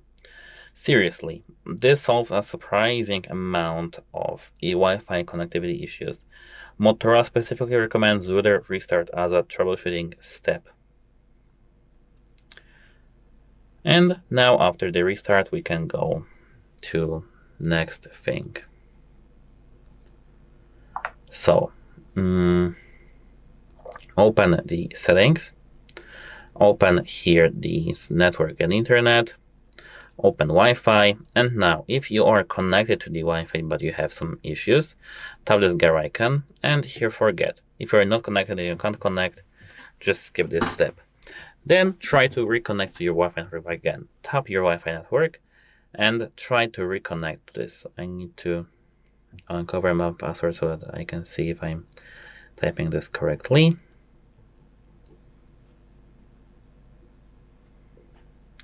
And now we should be done. This fixes weird authentication or stack profile issues and many other things. Here, apart from that, turn off the Wi-Fi scanning by doing so. How to do so? Go to the settings, and here you need to go to the location. And how to go to the location? Tap just here, location, and now tap location services. If you have them enabled, of course, tap here location services and tap Wi-Fi scanning. Turn it off for a moment. This should improve the stability of Wi-Fi. Motorola uses as a troubleshooting step for connection drops. So then you can try to turn it on if everything works well and check if it made any difference. If Wi-Fi is slow or keeps disconnecting, check if you're using the which technology you use. Here, as you can see, I've got the 5G with 5 GHz, and your phone supports the Wi-Fi 6E, including 6 GHz. I don't have the Wi-Fi network that is that strong, like 6 GHz connection. But if you are having this slow or keeps dropping, connection is dropping, try to use the 2.5 GHz connection if it's dropping, because it's for longer range and stability, and start using 5 GHz or 6 GHz for speed if the Wi-Fi is slow. If your router combines bands under one SSID, so like Smart Connect, band steering, try separating home Wi-Fi 2.4 GHz and home Wi-Fi 5G. This is the thing that I have here. S29 Zagondorze 2.5 GHz, and the same as here with 5G. This is, as you can see, the thing that I told you about. Apart from that, you can move closer to the test signal versus device issue. If Wi-Fi improves in your router, it's likely signal or interference issue. Common culprits may be microwaves, thick walls, crowded apartment, Wi-Fi channels. Check the private DNS or VPN. So temporarily disable here the VPN if you have one, and private DNS here off. And save temporarily. Sometimes that's the issue, not Wi-Fi itself. Of course, if you're using this private DNS, you can disable it. But if nothing else works, you need to reset the network settings. So here, scroll down all the way to the system. Here, reset options, and now Bluetooth and Wi-Fi. Reset, and now we have all the things about our Wi-Fi and Bluetooth resetted. Here now I can try to connect to our Wi-Fi back again. Here, uncover the password so that I can see this. You know why it's free appearing when I tap 2. And here, connect. And everything should be working nice now. That's it. Hope it helps you, and goodbye. Hello guys, today I've got the Motorola Edge 70 Fusion, and we're going to learn some things about the low light photography. The most important thing, open camera and don't use the built-in night mode, this automatic one. Don't use the automatic one. Go here to more and select here the night vision mode. Don't rely on the auto alone. Motorola's camera can auto switch into night vision, but I often turn it on manually in tricky scenes. So you can use it actually for city lights at night, in the restaurants, street scenes, night portraits, if subject can stay still. The rule you need to remember, if it looks dim to your eyes, try night vision first. Of course, switch between photo and the night vision, of course. So once you are in here, we can learn some more things. So actually, hold still longer than you think. This matters more than actually megapixels. In night mode, hold still 2 to 4 seconds. Brace elbows against your body, lean on a wall if possible. Use shutter button. Then don't move immediately. Night mode stacks exposures, movement reigns detail. The secret trick is that you can actually use the volume button as a shutter. Volume down. So, it's just to reduce the shake.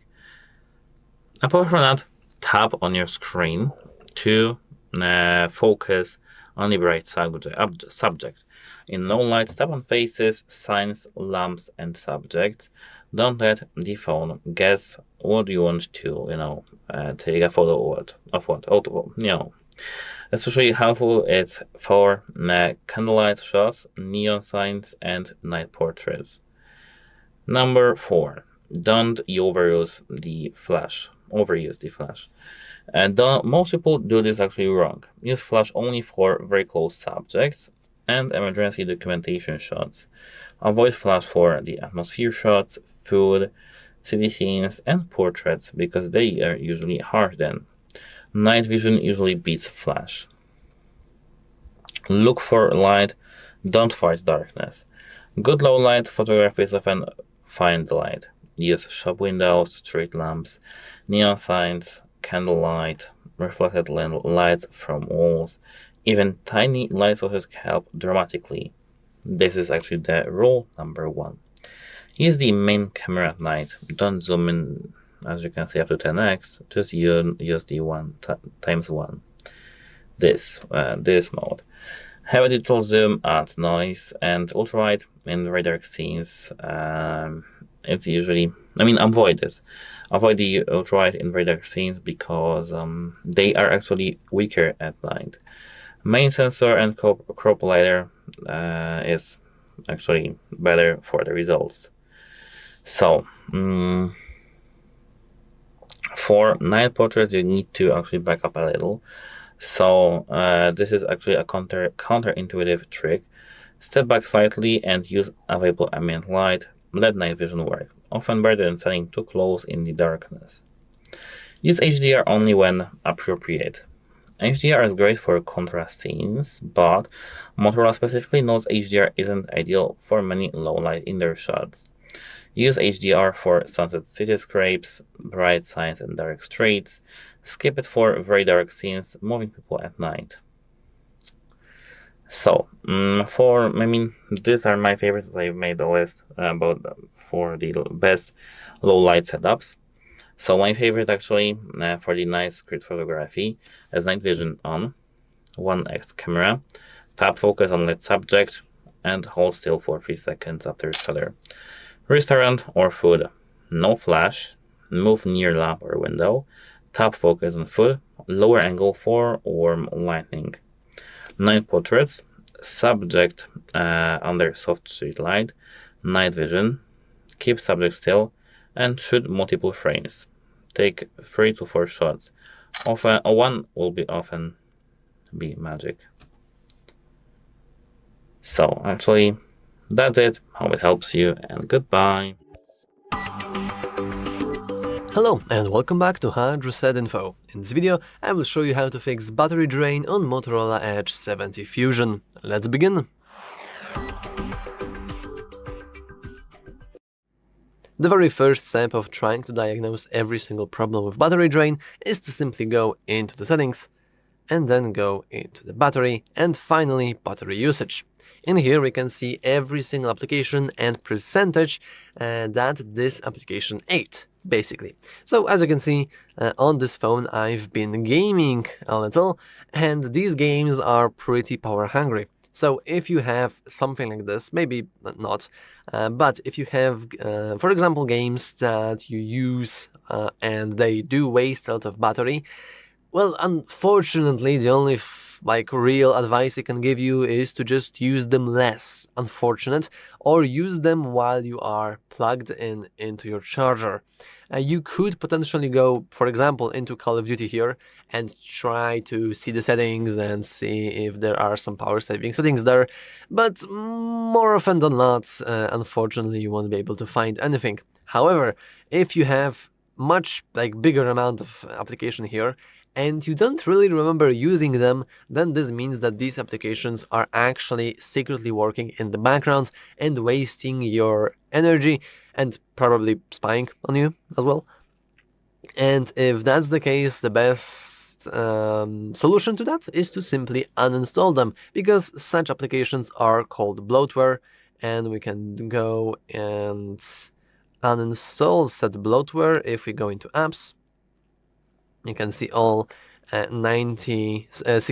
apps, and well, let's say the Facebook is spying on me, which wouldn't actually be anything weird. We can go into app battery usage, and we can simply disallow background usage, and this will save a lot of our battery. And if we still have problem with certain applications, we can always just uninstall them, and our battery drain should be fixed, more or less. However, if you still have the problem with that battery drain, then I would advise you to go into your Google Play Store and search for AccuBattery, which is a very good application. Actually, it's pretty cool. You can go into Open, and as you can see, I can go into Tutorial, and as you can see, AccuBattery is different. They use research and actually science to say certain information, to display information about your battery usage.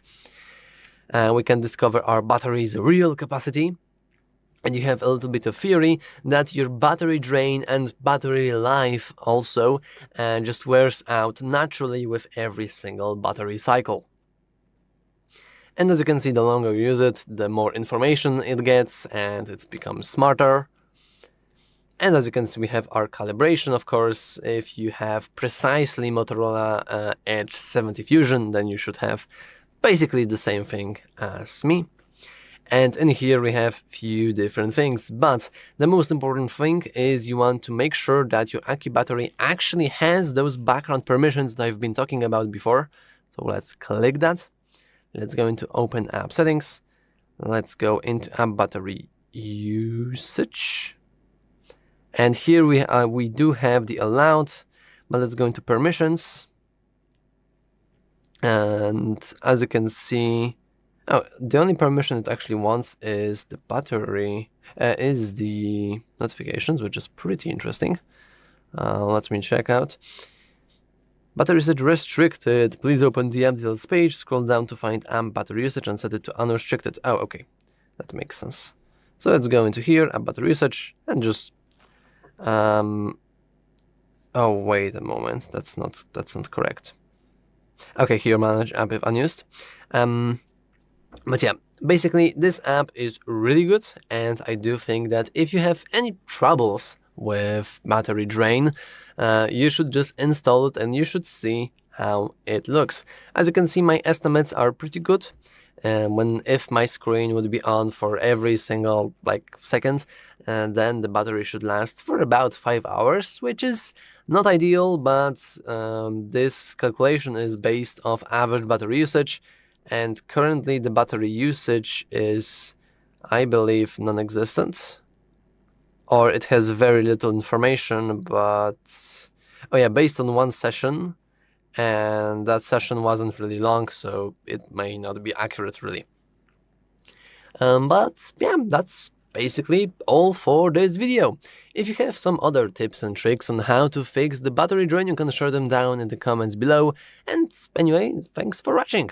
If you found it useful, make sure to leave a like, subscribe, and as always, thanks for watching. See you next time. Hello guys, today I've got the Motorola Edge 70 Fusion and I'm going to show you all the gestures that are included in the Motorola device. So actually, let's start with the first one. So as you can see, the whole list can be found in the settings here, gestures, and as you can see here we've got the kinetic gestures. And let's start with them. As you can see, quick launch.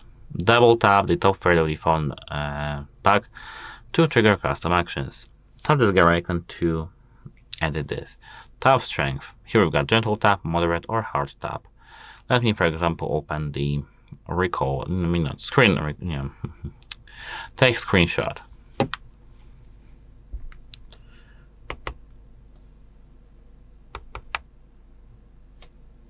Top third is here.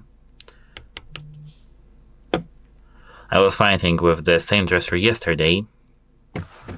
Let me quickly. I took off the case and now it works. As you can see, it works here. Let me now take my case back on because we won't need this again, and let me go even further. Oh, let's go back here because my phone will be moving if it's not here. Okay, now quick capture. Twist your wrist and twice quickly to open the camera anytime. Make sure it's enabled, and now it's like this. You should hear actually the vibration. Okay, I hit the microphone, but you should hear and feel the vibration in your phone, which means it works. Fast flashlight. Turn the flashlight on or off with 2 chopping motions. Make sure this is enabled.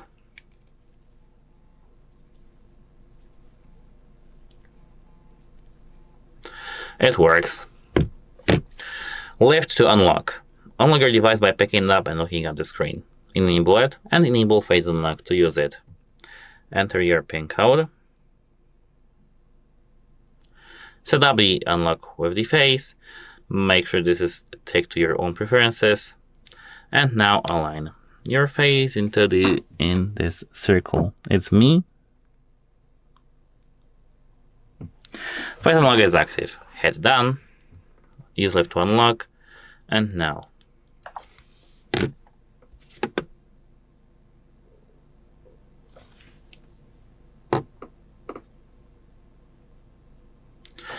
I need to get this to work, so wait a moment. Now it works, but I need to do this dynamically. Let me get closer, and now let me pick up this. And as you can see, unlock it by face. That's how it works. If you have this option to skip the lock screen set up, everything should work better, but I don't have it because it will irritate me. Pick up to silence. Silence the ringer during an incoming call by lifting up the phone, and others can also be silenced. So let me enable this, and as you can see, if you hit this gear icon, you can manage the settings of it. Let me set an alarm to show you the usage of this. Now it's 3:43. Maybe 3:44 will be good if I manage to somehow do this. 3:44. Okay. Now we need to only wait.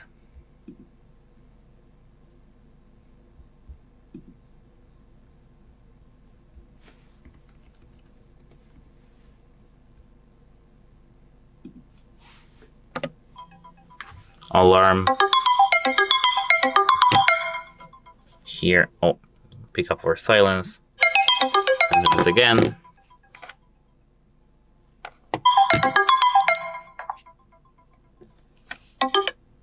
Now it worked. As you can see, now it's silenced. We need to fight this somehow, but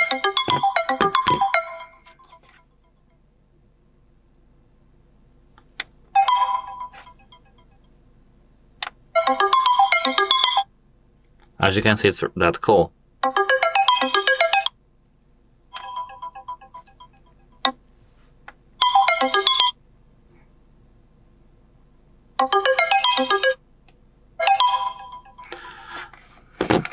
Sorry, I wanted to play with that. It's that cool. So now let me enter my PIN code back again, and let's go to the, I think, final gesture. Flip for DND. Enable this, and now flip your phone to enable the DND. You should feel the vibration, hear the vibration actually more, so that you can, make sure to have this DND. And actually that's it, how it helps you. And goodbye. As you can see, we don't have many more gestures, so that's it. Goodbye. Motorola Edge 70 Fusion wireless and wired connectivity guide. I don't know why I started the video so practically, but yes, we're going to discuss the wireless and wired connectivity in our Motorola Edge 70 Fusion. So actually here we've got the Wi-Fi 6E, and which is a very nice upgrade, and this is actually the highest we can get on this phone. Why it matters actually: faster downloads, better latency gaming, lower latency gaming, better crowded network performance, higher quality streaming, and faster local transfers. What to do to connect to such network? Open the settings. Here, open the network and the internet. Open your Wi-Fi. Here, as you can see, you need to just select the network that is Wi-Fi 6. That'll be this one. This is, of course, Wi-Fi 5 because I don't actually have the router that supports the Wi-Fi 6. Let's just assume that this is the one. The tips from me are actually to use a 6 GHz if your router supports it, because these are the best speeds. Prefer 5 GHz or 6 GHz over the 2.1 GHz at home. Keep Wi-Fi calling enabled if your carrier supports it. Number 2, your device supports the Bluetooth 5.4. Use it for earbuds, headphones, smartwatches, game controllers, even some car connections. I need to disable by the moment, somehow this dark mode quickly. Maybe some keyboard, mouse, because these are great for Smart Connect desktop use. So at first, open the connected devices section over here. And now here, if you have some device connected, you need to just enable the HD audio codec when it's available. Rename the pair devices for easier switching, and check dual service multipoint or earbuds. If you have so, just set it up.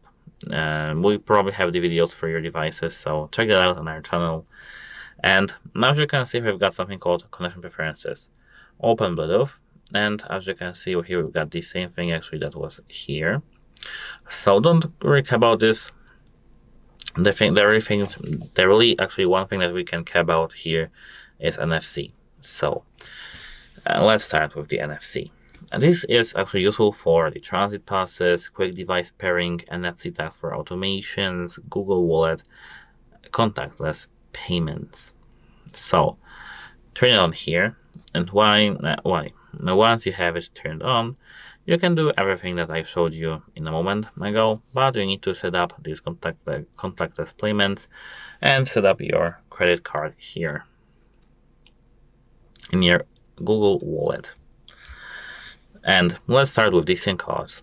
Here we've got the 5G and dual eSIM and eSIM. So we can we have the 5G supported sub-6, nano SIM and eSIM dual SIM support. And the nice setup idea actually for here is physical SIM main number, eSIM travel or data line. It's great for the traveling actually. Mole hotspot. Actually, I don't have the SIM card inserted, but if you open the network internet, you can see hotspot and tethering. You can enable this here. And now here we've got the tethering. Here If you tap on your Wi-Fi hotspot, you can tap security.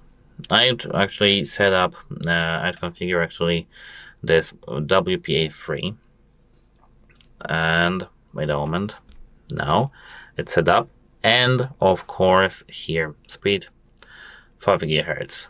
Here we've got, as you can see, this Wi-Fi 6 hotspot. Remember about the data limit warnings in your device, because actually this is the thing that you can forget about, and this is actually a pity if you forget about it, because you can lose data that you pay for. When it comes to the wire connectivity, here we've got the USB Type-C port. This USB Type-C port handles charging, data transfer, OTG accessories, etc. The useful things to try are actually USB Type-C flash drives, external SSDs, card readers, word keyboards or mouses, USB Type-C Ethernet adapters, which are actually surprisingly useful. When it comes to the OTG that I mentioned, this is actually an underrated feature. You can enable USB OTG for moving photos fast, backup files offline, use game controllers, and connect DACs for better audio. And here we got another option, the Smart Connect application. I've made actually a video about Smart Connect, so you can check it out, how to connect to your computer actually. You can actually use this Smart Connect for connecting to your, as I said, PC, for file transfer, app streaming, mobile desktop mode, and clipboard sharing. This is the DeX-like desktop, but it has this some differences between. That's it. Hope it helps you, and good. Hello guys, today I've got the Motorola Edge 70 Fusion, and we're going to fix the touchscreen lag or unresponsive areas.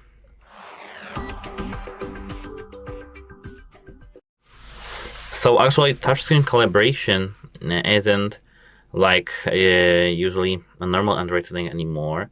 Modern Android and Motorola phones generally don't have an additional touch calibration tool like older phones did, so the fix is usually troubleshooting sensitivity, software or digitizer issues, not recalibrating in the old sense. So start with the most common cause, screen protector issues. Especially of course on the curved displays, as you can see here we have a curved display. So try this first. Remove fake tempered glass protector or test without it. Check if protector edges are lifting. Make sure lip isn't pressing on screen edges. This causes a shocking number of dead zones, especially in near edges. Fixes actually to try, we have many fixes to try actually, but if you have just some cloth, we can start with cleaning our screen. Sounds basic actually, very very basic, and you may not trust me, but oils, moisture, dirt, lotion residue can mess with capacitive touch. Use microfiber only. So clean your screen. You can use some alcohol, isopropyl alcohol or something like that, but actually I do recommend to use a microfiber cloth only.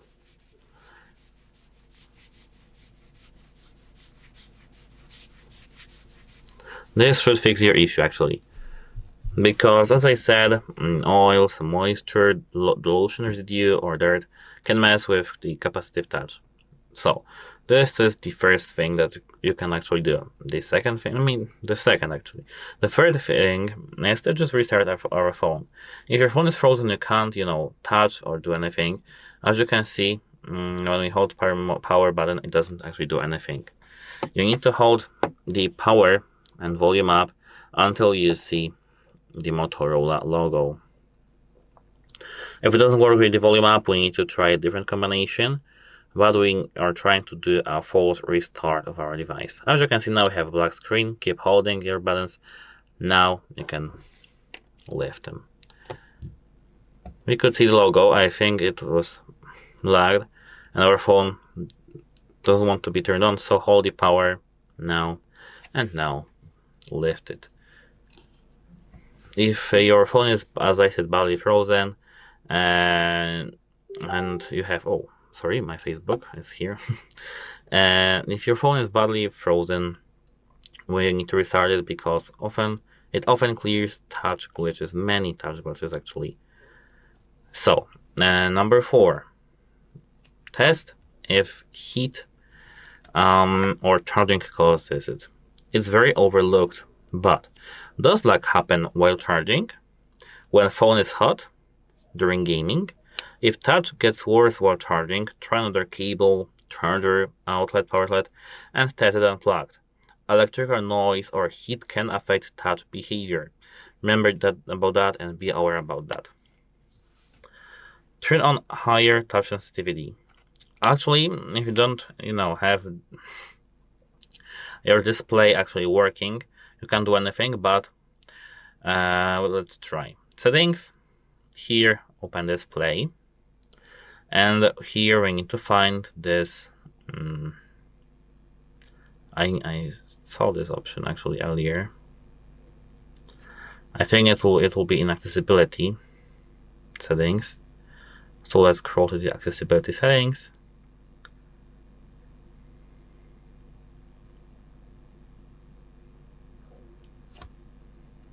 Okay, I was searching for this option, so we can't actually do that.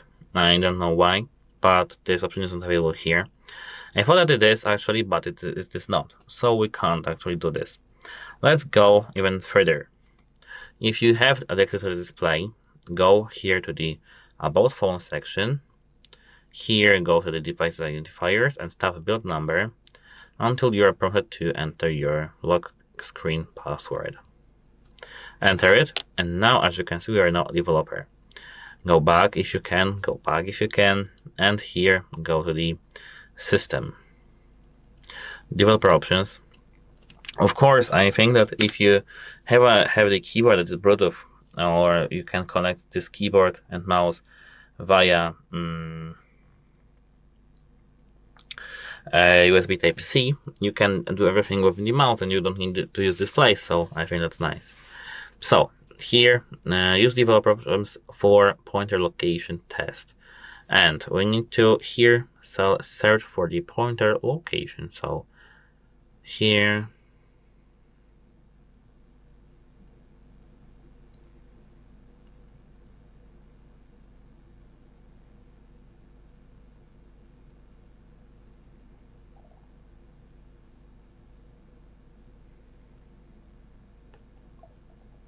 as you can see, input pointer location. Tap it. Screen overlay showing current touch data. And here we've got this. You need to drag your finger across the dead area, and if touches lines break, likely a real digitizer issue. So this is actually a very useful test. You can perform one if you want so. And as you can see, my display is working flawlessly in every single way. And how to disable that? You need to open the developer options and disable the pointer location, and you can disable the developer options too. Oh, I invented something. So now they are disabled. So this is actually everything we can do. If it still doesn't work for you, you need to contact the device support. Goodbye. Hello guys, today I've got the Motorola Edge 70 Fusion camera application slow to launch. How to fix this?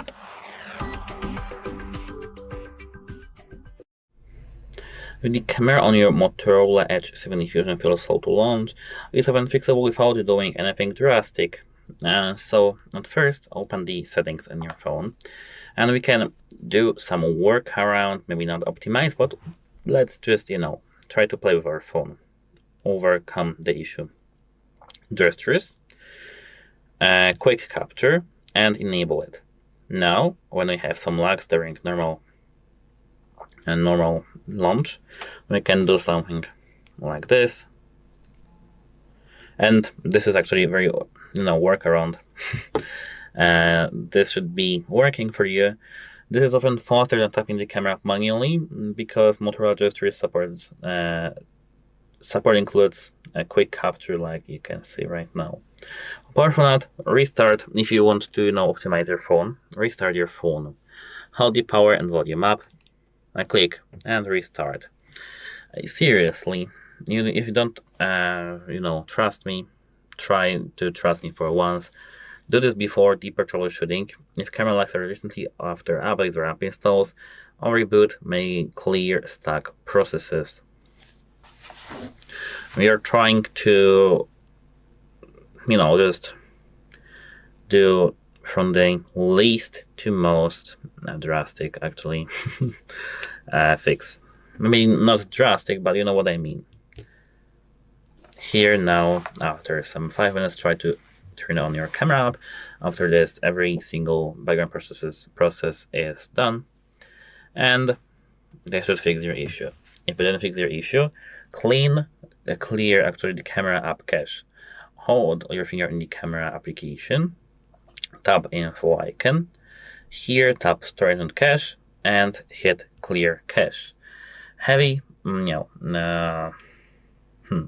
to explain this to you? This can actually help if the app feels sluggish because you delete some temporary files and some useless actually files that you have here. It's not about storage at first, but if you feel that your camera is still laggy, tap clear storage. It will, make your application completely reset, and you'll feel like you used the application for the first time.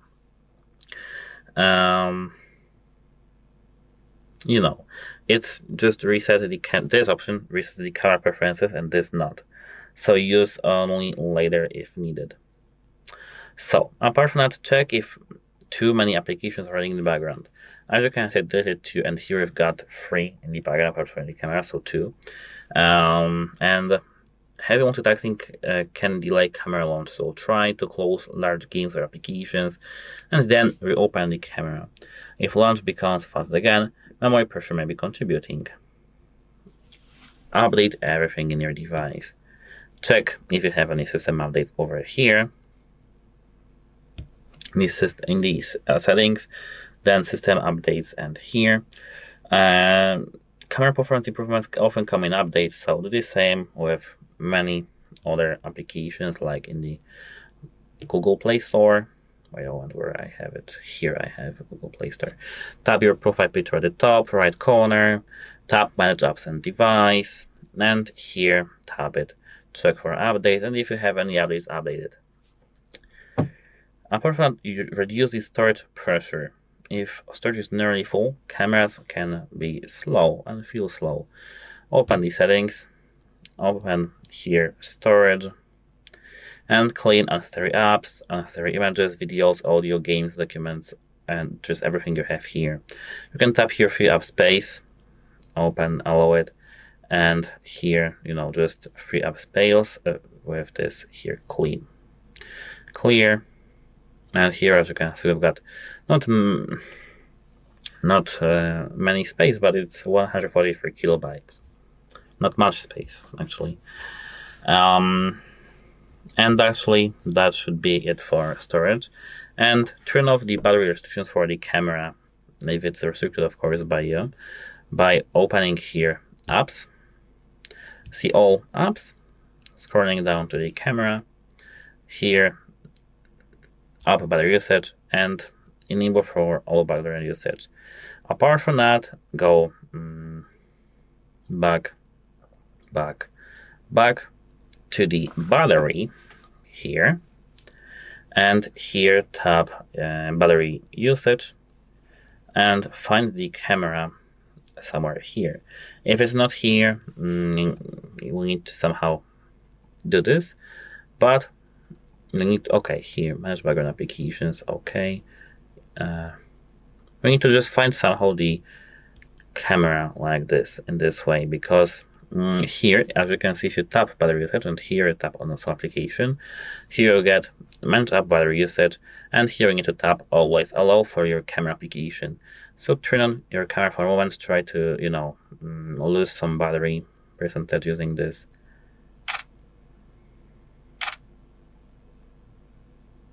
And everything should be working fine afterwards if you here set it to always allow. Let's check if we lost anything. I don't think so, but you know what I mean. You need to just do the same that I did. Let me reset the settings.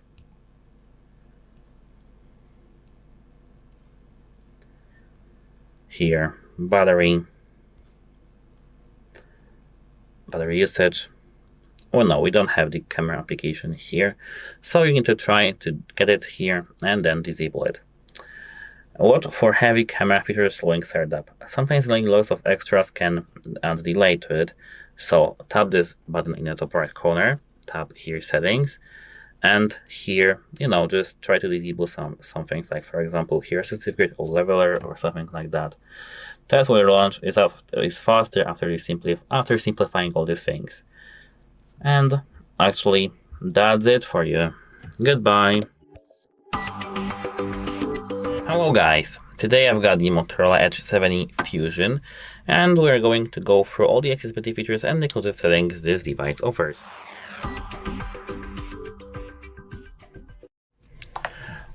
First, where everything is.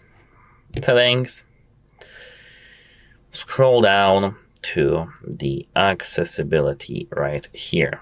Now, as you can see, here we've got many things. This is actually your main hub for vision support, hearing support, interaction controls, and advanced accessibility shortcuts. Motorola also integrates extra tools via the Moto application for gestures and usability improvements. So as you can see here, we've got family space, and family space we can enable it. And now all family space to have full control of the device. Full control is appropriate for application. Yeah, just you can tap here enable. I think something is bugged because I can't do it. But let's assume that it is working. Here, as you can see, we have TalkBack. TalkBack, I think, is not actually a feature that is exclusive, because here we've got just reading things out loud on our screen.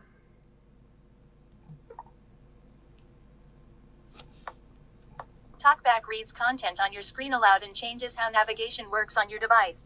Welcome to TalkBack, page 1 of 7. TalkBack provides spoken feedback so that you can use your device without looking at the screen. TalkBack can be helpful for people who have difficulty seeing the screen. To tap something, you need to just double tap. And as you can see, this is how it works. Here we've got, as you can see, select to speak, display the text, color and motion, extra dim of the screen. As you can see, magnification, accessibility menu, switch access, timing control, system controls, vibration and haptics, live caption, caption preferences, audio description, flash notifications, hearing devices, audio adjustment, and here's some shortcuts. But let's start. Let me show you, for example, the display size and text. We can make our font size bigger, display size bigger, bold text here. We can make it here, and outline text here. Color and motion, color correction, color inversion, dark dim, and here remove animations. Extra dim. This is extra dim. We can here manage intensity of the extra dim.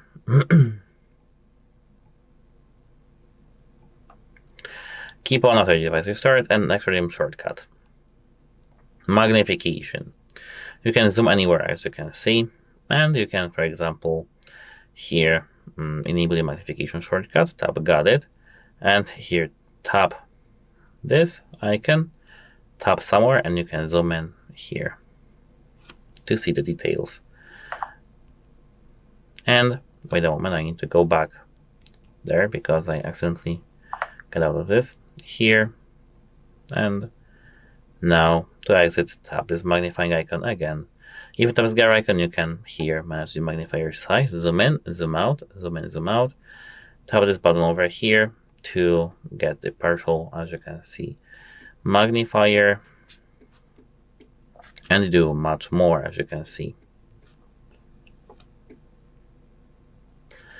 Here, done, disable, and let's move back here. Magnification shortcut, magnification type, magnify typing, keep on screen while switching apps. Here we've got the accessibility menu, and this is the menu where we have just everything in one place. You can tap it to enable, allow, got it. Here I've got this, and here I've got assistant, accessibility settings, power, volume down, volume up, recent apps, brightness down, brightness up, and lock screen. Going further, quick settings, notifications, and screenshot. And to disable tablets again. Here we've got settings, and you can increase the button size of the menu. Here I've got timing controls, touch and hold delay, time to take action, accessibility timeout. System controls, system navigation, gesture or 3-button navigation, one-handed mode, power button ends call, and auto rotate screen. Vibration haptics. Here we have many things like ring vibration, vibrate first and ring gradually, vibrate for answered calls, synchronized ring vibration, notifications and alarms, notification vibration, alarm vibration, touch feedback, and media vibration. You can manage these all things here. Live caption. If you tap it, you can manage live caption. Live caption detects speech on your device and automatically generates captions. Here, as you can see, I don't have the latest software. When you tap here download, you probably don't have it too. So here you need to tap download, wait a moment,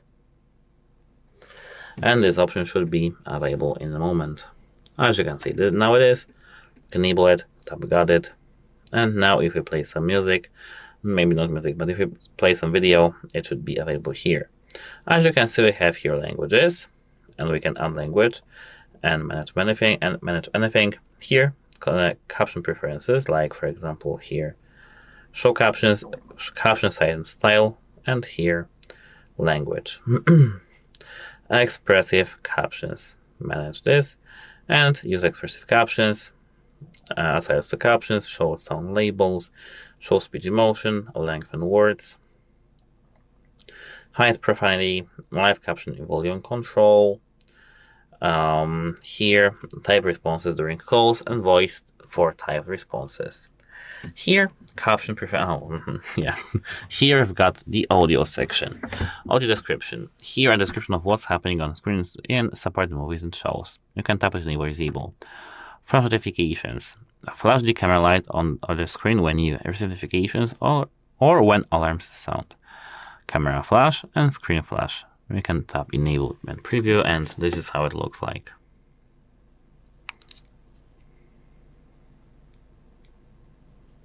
My preview doesn't want to be working.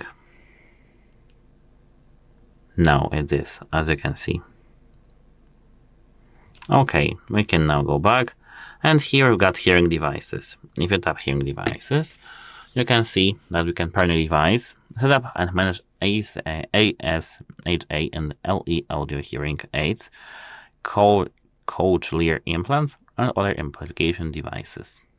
Here, hearing device shortcut, enable disable, and we can manage if it's in the quick settings, accessibility button like here, accessibility gesture like 2 fingers from the bottom up your screen, and volume keys both at the same time.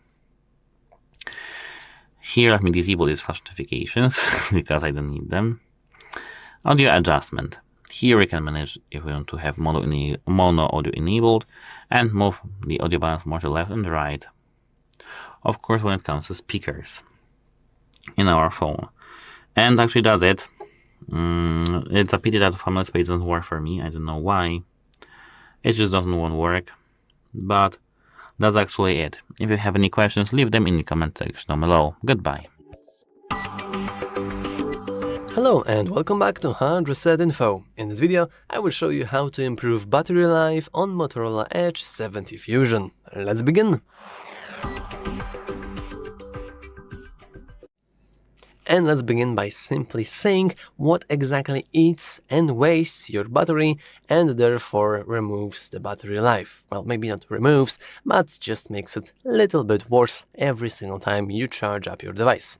And it's basically your screen. Your screen is probably the biggest thing, if we may even say that wastes the battery. And luckily for us, there are many ways in which we can optimize this. So let's go into the settings. Let's scroll down a little and go into display. Here we have few different things. For example, we have brightness level, which is simply the brightness level that you can customize in the drop-down menu here.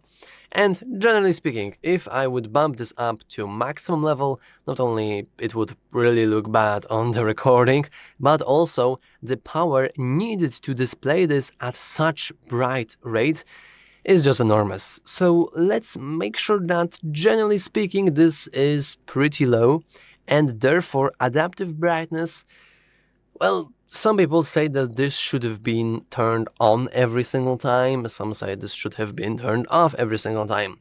I personally really like having control, and adaptive brightness basically makes it so the brightness changes automatically.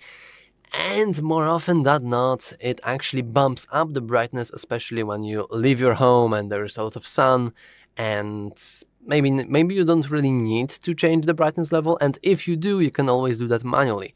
Well, I just prefer to have it turned off. And the probably most important thing, and many people not realize this, we want to turn on our dark theme. I will keep that turned off just for the recording sake, because I think it looks better in the camera when you have the white mode, not dark.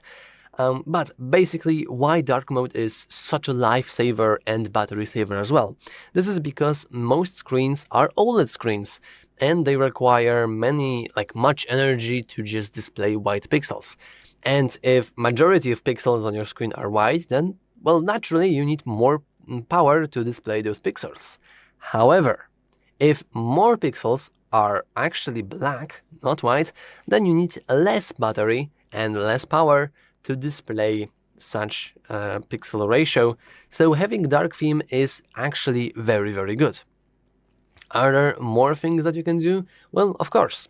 If we go down here, we have screen timeout.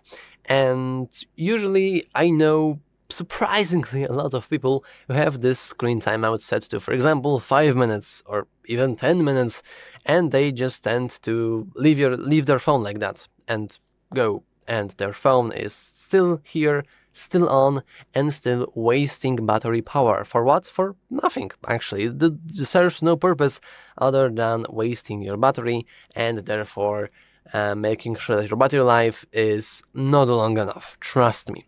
So I would say that you want to keep it generally low, and you can always enable attentive display if you are annoyed that, well, if we go to 15 seconds, then my screen will automatically turn off even though I'm using the phone. If you have problems with that, you can always go into attentive display. And in here, I do believe that we basically have enough. However, there's also display refresh rate. And as you can see, we have the smart balance, which I believe is the default option in our Moto Edge 70 Fusion. And as you can see, it is a seamless experience with moderate battery consumption up to 120 Hz. And 120 Hz is a lot indeed, and therefore it tends to waste a lot of battery. Not if you would have Hypersmooth. This is probably the most power-hungry option out there. But if you don't really care about smoothness and you don't mind 60 Hz, then you should go into efficiency first, which technically, if you're scrolling very fast, you don't really see the smoothness, but I know that many people don't really see the difference anyway, and it does help saving your battery because your screen will refresh twice as often and otherwise, so yeah. And lastly, we have a very important thing that I actually don't really remember where to find, but it is always on display option. And even though the Motorola doesn't really have this technical always on display that we may know from Samsung, for example, but there is something very similar. If we go into our display here, oh sorry, not display, home and lock screen, then lock screen, and then we have sleep display. And as you can see, it allows us to quickly pick and interact with time notifications and media players when your phone is asleep. If you don't know what asleep means, it's basically this. We have turned off our device, and technically when this is on, we may click it sometimes and see the time and other things. Now, is it needed? I don't think so. Does it use minimal power? Probably, But if you're not using it, you know what's better than minimal power? No power consumption. And we can make sure that there is no power consumption by just turning it off like this. And wake screen on for notifications, that sounds cool. We can turn it off. And we may no thanks to show the fingerprint sensor. So now nothing is visible, and we changed minimal power consumption to no power consumption, which is of course better.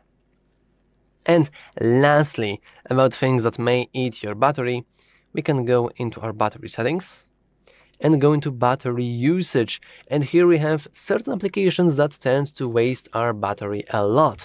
Now, if these are games, like in my case, then the only options really is to just not use them as often, or use them as often, but only when you are charged up and you're actually actively charging your device. Otherwise, you are wasting your battery, unfortunately.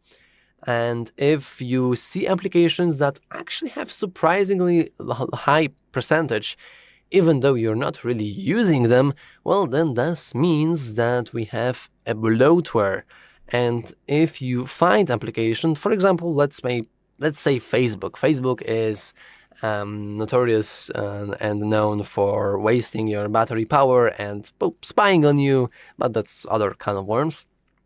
But basically, we can go into our applications here and see all 16 apps.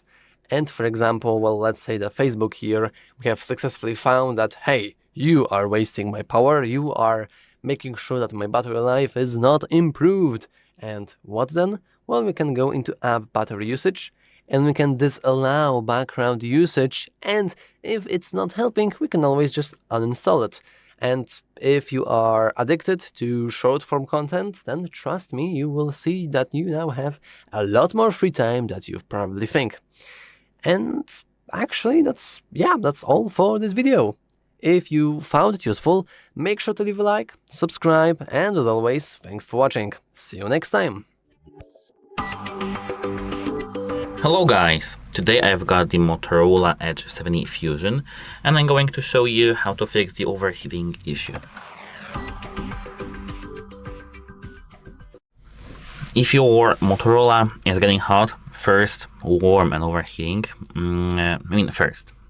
warm and overheating are not always the same thing because you need to, spot the difference. So at first, normal warmth is usually okay. Forms warm up during initial setup and indexing, common for a few days. First days, 68 watts fast charging, 5G hotspot use, gaming, 4K video recording, navigation, bright sunlight, or even watching videos in 4K or TikToks for a long time. Overheating warning signs, like less normal things.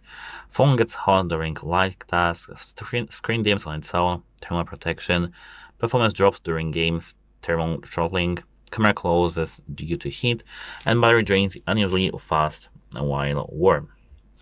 Simple calling fixes that often work is at first placing these settings in a display. Settings, here, display, and now, not personalize, display, and here you need to tap display refresh rate.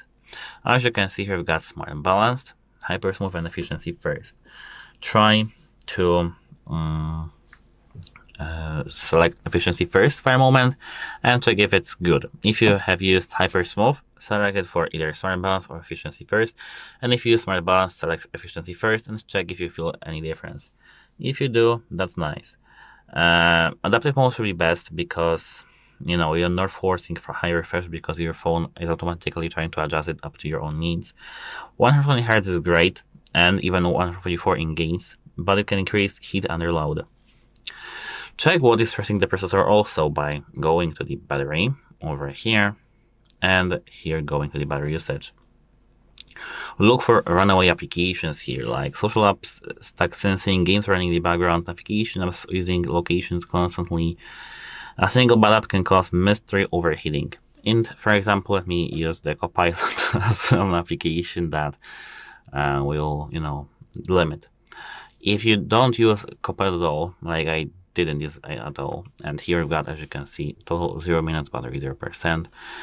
But let me, just let's assume that I didn't use this application, and this is some other application. And here we've got many things, many battery usage in the background. Hit here, don't allow, and do this for every application. You see that's strange here. Remove the case while gaming or charging. Simple but effective. The fake cases trap heat, and sorry for my struggling, but I need to take off the case. Here, as you can see, we've got our Motorola without case, and fake cases trap heat. So especially during fast charging, gaming, video recording, take it off. Just don't make a habit of using the phone bare where it might drop, but just if you charge your device, just place it without the case. Or if you have some navigation turned on, try to cool this phone with something and take off the case also. Avoid using the phone while fast charging. This is actually a big one. Charging and gaming or video heat stacking is, of course, equals heat stacking. So better charge first and then use later. I have a habit to charge my phone only while recording videos for you, or just overnight, so that I'm not using this phone and it's charging in the background, and it's just sleeping at the moment, and heat doesn't generate, battery doesn't degrade, and it's just nice. Turn down 3 major heat sources. Huge impact is placed again in the display, and yes, display has also big impact. Lower the brightness level to the moment where you're comfortable with it. Like, for example, maybe not like this, but if you're using your brightness level somewhere here, just try to turn it off to the 50% maybe. Use Wi-Fi instead of 5G when possible. Turn off GPS when not needed. Those 3 alone can help a lot. If thermal throttling hits while gaming, try a cooler performance setup. So select this limited here, display refresh rate, like this efficiency first. Or just try to cap the 60 Hz if it's not possible, with turning on the battery saver while gaming, lowering game graphics in 1 notch, cap FPS if game allows, close background applications before gaming, and use the game mode in your phone. The game mode, as you can see, is available here because when playing a game, game time overrides this setting, allowing for 144 Hz display refresh rate. Often you lose a little visually and game much steadier performance. Restart after updates. After a major update, restart your phone just once, just so that you will be good with it. So restart, and that's it. Just power and volume up, restart. Sounds basic, but it fixes a surprising number of thermal ruidness cases, even on iPhones. Update the software, but we'll do this in a moment after the phone wakes up.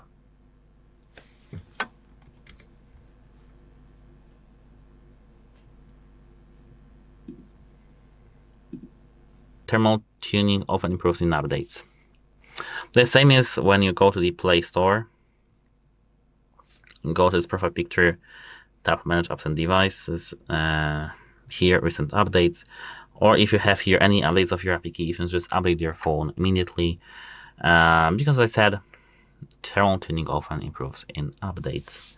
And when it comes to the physical cooling tricks that can help you, you can, of course, if you game heavily, don't buy it when you're using your phone normally, because it doesn't make sense. These are mostly for long gaming sessions, not for everyday use, but you can buy yourself some phone coolers to, place it, clip it on your back and game with it. But remember that it's not a good idea to go and use it all the time, because it can degrade again. Things not to do, and I need to warn you because many people did it and the battery just condensated. Don't put your phone in fridge or freezer. It can explode, actually. Literally, it can explode. There were many things, many situations where just, someone put their phone to the fridge, and it's, and not occasionally, just all the time, and then the phone died. Use here the RAM and cleaner cooling. How to do that? Open the settings. Here, go to the, where was that? I need to find it. Storage option. Here, free up space to free up just the space of your phone.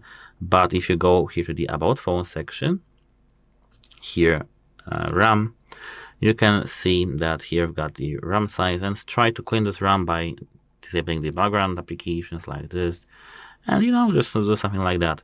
Here I do actually recommend to have the AI auto set in this option RAM boost, and it's actually nice. Don't leave your phone in a hot car and force stop system processes randomly. And don't use applications like RAM cleaners. I wanted to tell you that only in the system settings, but don't use the applications on the Play Store, because they are usually junk, and they may even contain some some ransomware. There were many situations like this. And actually, that's it. Goodbye. Guys, today I've got the Motorola Edge 70 Fusion, and I'm going to show you how to fix the battery drain in this device. Battery drain on a new phone is often fixable and sometimes normal at first, like indexing, app sensing, updates, but now let's check what is draining our battery at first. So, settings, scroll down here to the battery, and now here tap battery usage. As you can see here, if we tap, for example, last 14 days, we can see here, our battery is, and these applications that we have on our phone in the last 14 days. So if you see that here, now we have got some very strange applications or some social media apps, doesn't matter. You need to, focus on this application and check if you're using this application much. If you do, that's rather normal. But if you don't use this application, it means that it's the background usage. You need to tap on it, tap on this application, and here that would have manage app battery usage. Here we have don't allow. Apps will not run in the background, preserves the most battery life. This is Google Home. I don't really need Google Home, so I can tap don't allow. Do this for every application you have here at the top, and you don't really care about notifications, and it can be, for example, TikTok. You need to look for social apps constantly active, navigation apps using background location, games chewing through battery, and misbehaving apps after migration from an old phone. So, apart from that, if this is a new phone, if you have this phone, for example, for a year or two, depending on when you watch it, it's different story. But if this is a new phone, if you have bought this phone like yesterday or a week ago or something like that, give your phone 3 to 7 days to settle. Right after you set up, battery can be worse because of app installs, updates, photo indexing, backup sensing, adaptive battery learning. This often improves on its own, so you need to remember that this is often a normal thing. Number 3, open here again the battery in the settings and tap here adaptive battery. As you can see here, we've got use adaptive battery. Limit battery for applications you don't use often. Enable it. Android can learn what apps you rarely use and restrict them.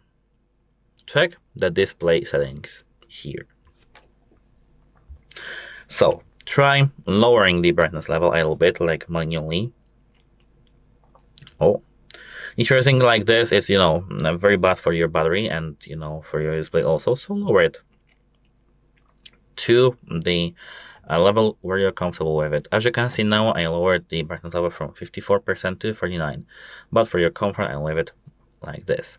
If you're okay with it, if it works well for you, use the other brightness option, because it's actually very useful too. Because when you're outside, it will be bright, but when you're, for example, inside, the brightness will adjust to your environment, which is actually very battery preserving.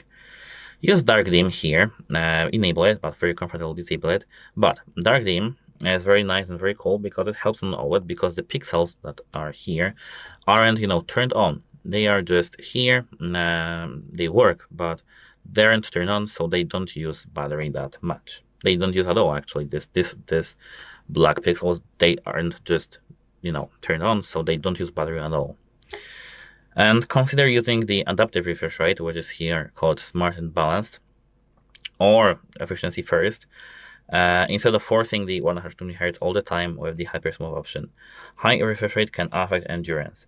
Back in the days when I had the Samsung S21 FE, I had the fixed 120 Hz, which is actually it was actually a bad idea, because my battery life went from like something about 1 day to 12 or maybe 11 hours. Like I needed to charge this phone almost every time, and it's just a bad idea.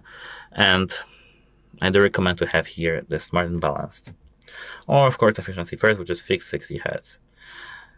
So apart from that,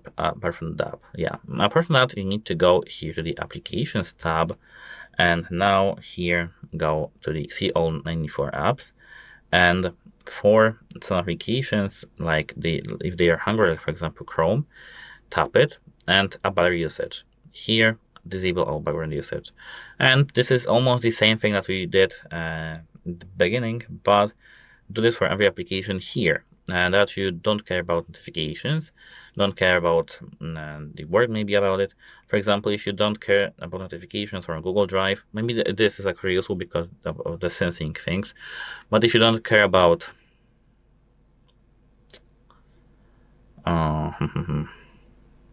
LinkedIn, if you don't care about LinkedIn, tap it here, tap on battery usage and disable.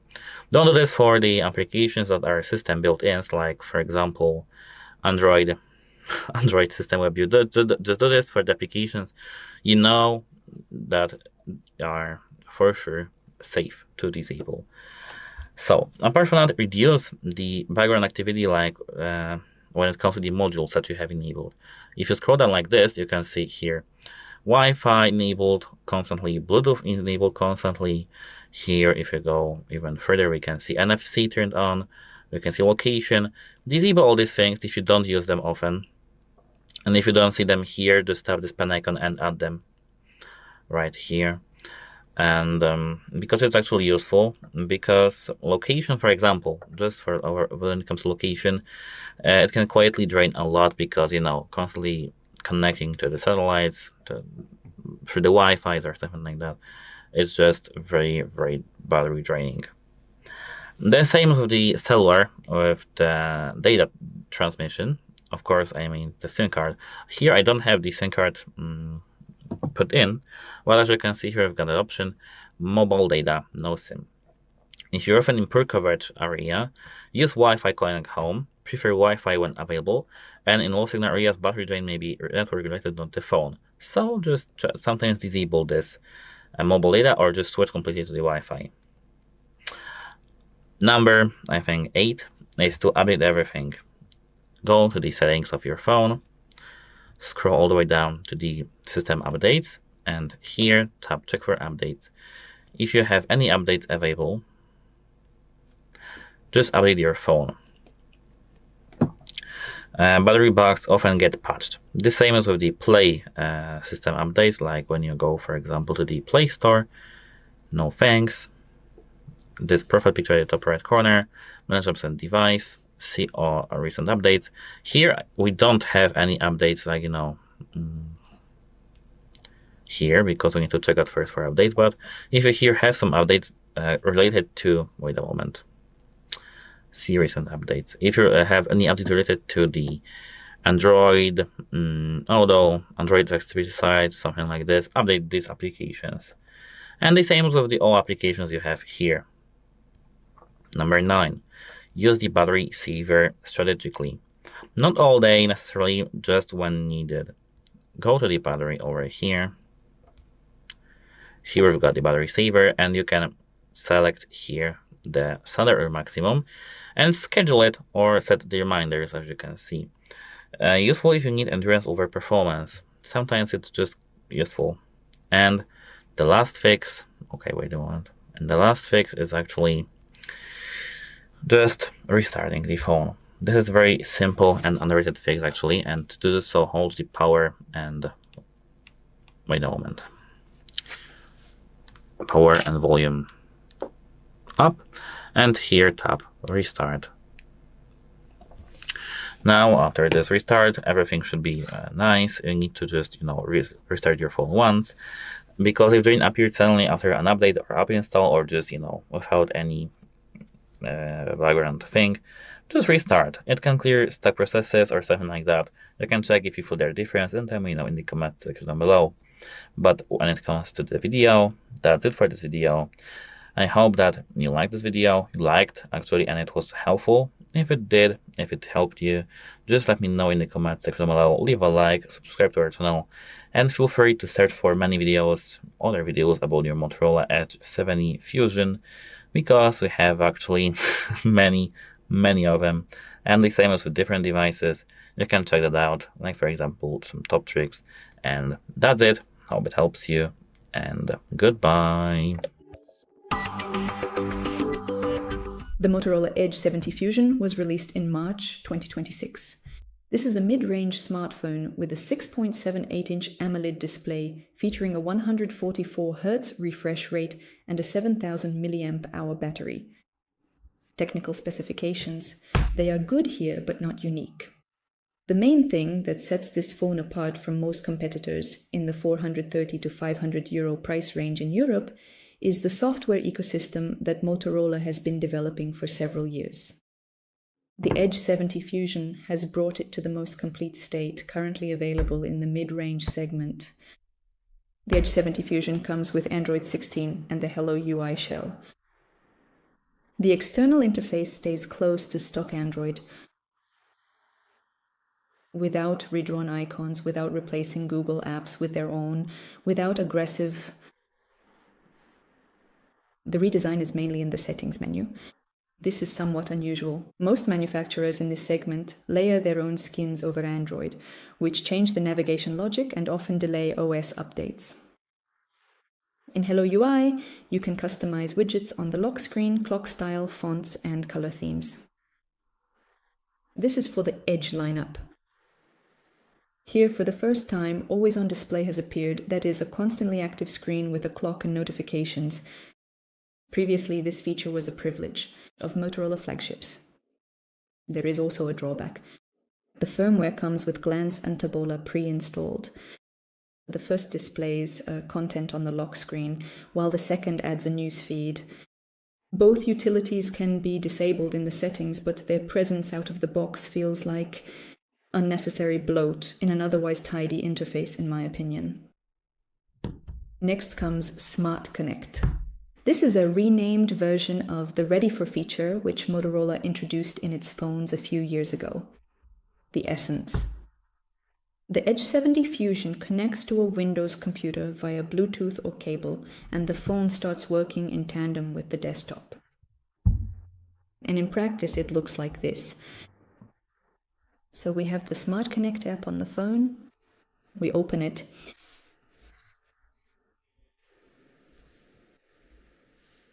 And register.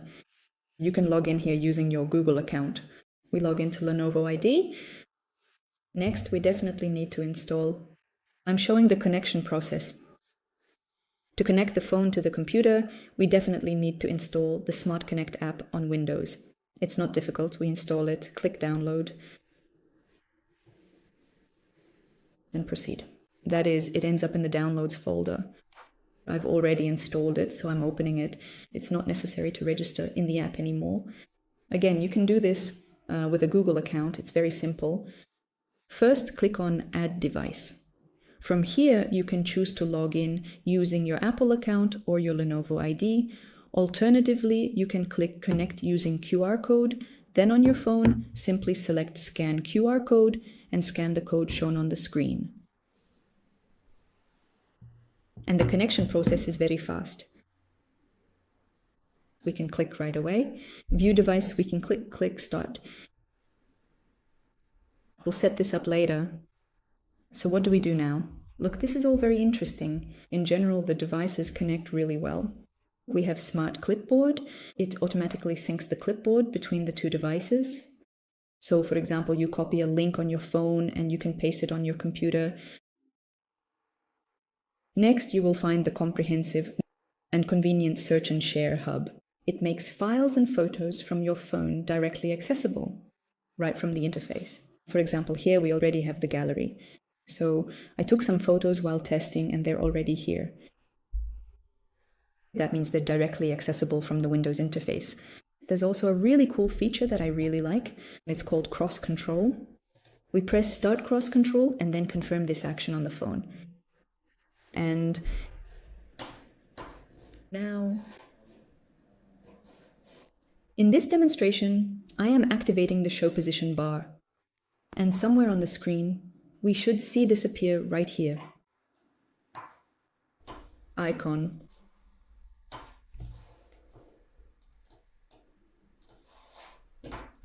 Now, as you can see, it has finally appeared right here. And it actually helps us move the mouse around quite easily. You can clearly see the cursor moving on the phone screen. In short, it is really cool and incredibly convenient for any user. So let's try to do something.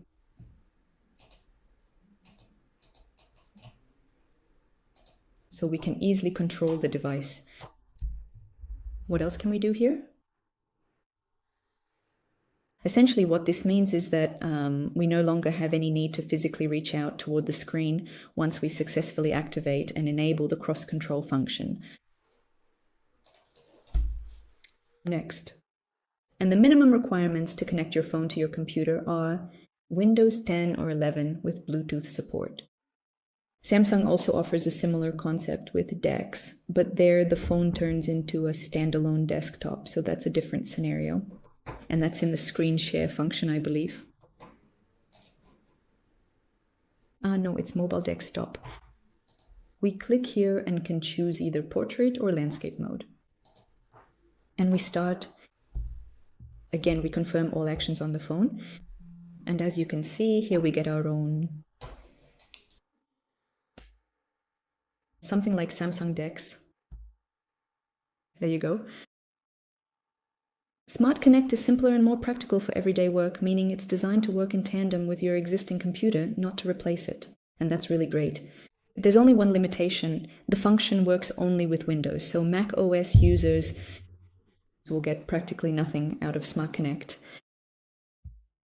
Motorola has implemented this functionality differently from most manufacturers. The Edge 70 Fusion doesn't tie the user to a single function or a single assistant. In addition to the built-in Moto AI, the phone also works with Google, Gemini, Microsoft Copilot, and Perplexity. It's available as a separate option for those who prefer this one. All of them are accessible from a single entry point.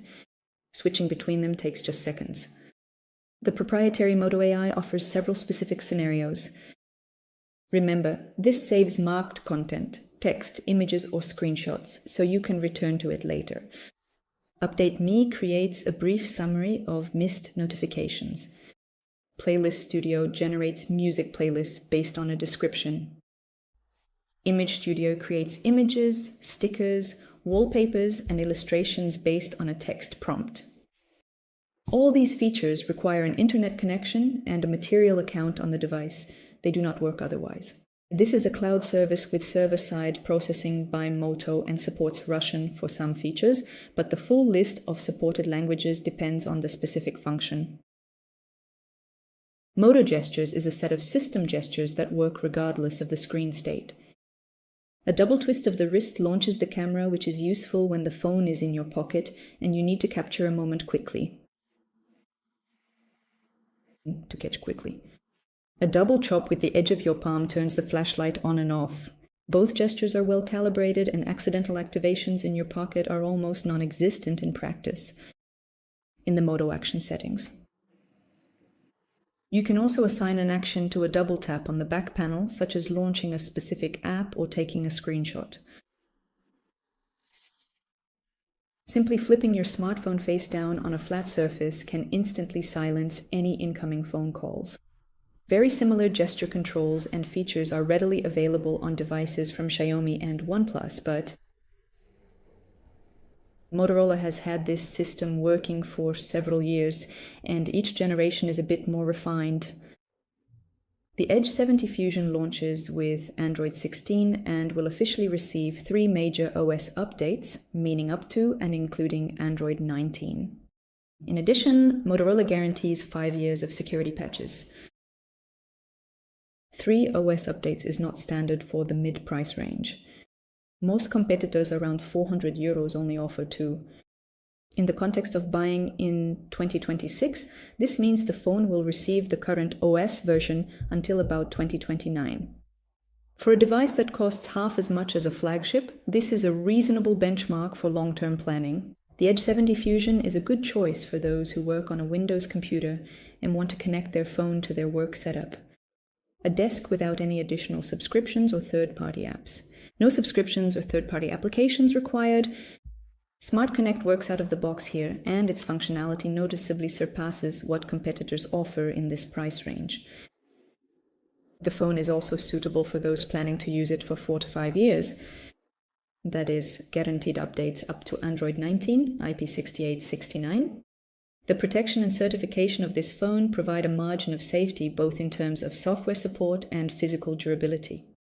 For those who work within the Apple ecosystem or use macOS as their main computer, most of this phone's software advantages will remain unavailable. Smart Connect does not work with macOS, so choosing the H70 Fusion for its software features makes no sense in this case. In this case, it doesn't make sense. And a small note for buyers in Europe. The 68-watt charger is not included in the European packages and is sold separately. In the Indian version, the charger comes in the box. And that's all. Thank you for watching. Like the video and subscribe to the channel. Welcome. In this video, I will share some performance tips and will also show you the gameplay experience on Motorola Edge 70 Fusion. So the first gameplay tip for gamers is to access the settings menu and go to About Phone section, select RAM and enable RAM boost. Then you can either use AI Auto Boost that will automatically dedicate your device's RAM memory to store unused background apps in it. However, you can manually select 12 gigabytes, and I recommend doing so if you have enough storage on your device. You can just select 12 gigabytes in such case and restart your smartphone to apply these settings. Then also remove the phone's case for better heat dissipation during our gameplay session. Give me a moment to do that. And let's open our game launcher first. Go to your Moto folder on the home screen, open games here. Make sure to update this application. Here, go to My Games, and then select each game you want to play. Go to Game Settings. Here we can adjust the performance mode for this game. For example, we can set the turbo mode to increase our device's performance in the game. We can also select the custom refresh rate for the game if you want to increase your game's refresh rate up to 144 Hz. You can select it right here. And here you can also change the display resolution in order to increase your FPS.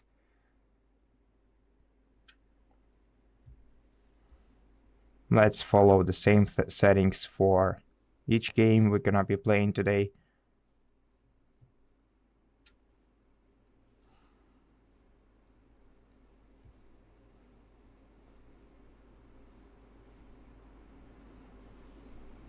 And let's start our experience with PUBG Mobile.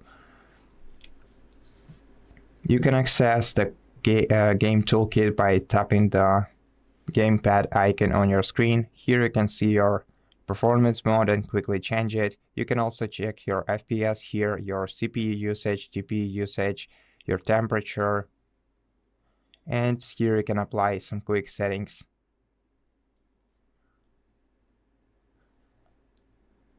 Okay, let me check the graphics. Let's go to settings, graphics. As you can see, the graphics are set to better graphics, Ultra HDR, lobby graphics enhancement is enabled, so I think we can start the gaming session.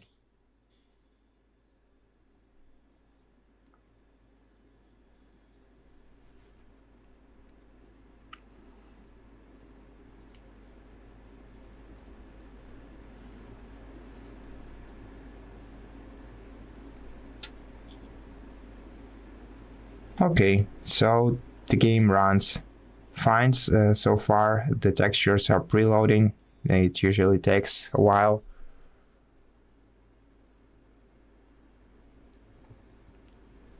The graphics are nice and the gameplay is smooth.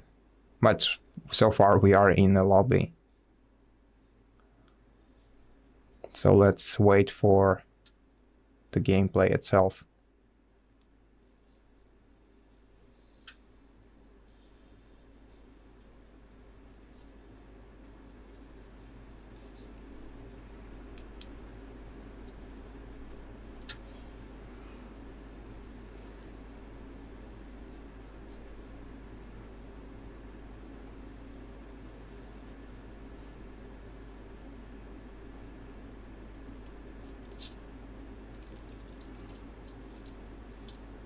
As you can see, the textures are preloading fast enough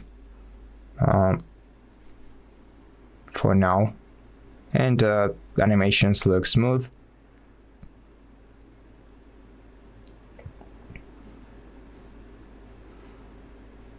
Let's check the FPS right now. 72, 60, so pretty stable FPS.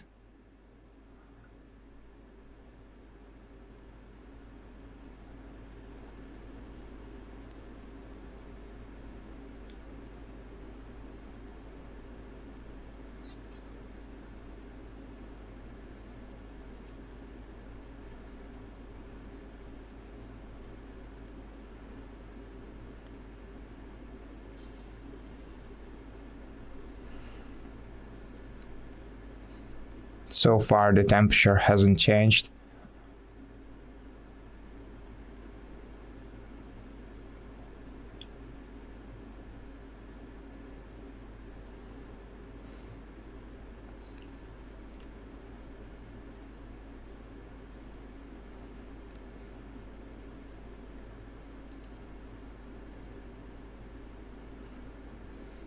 And as you can see, the overall experience is very nice.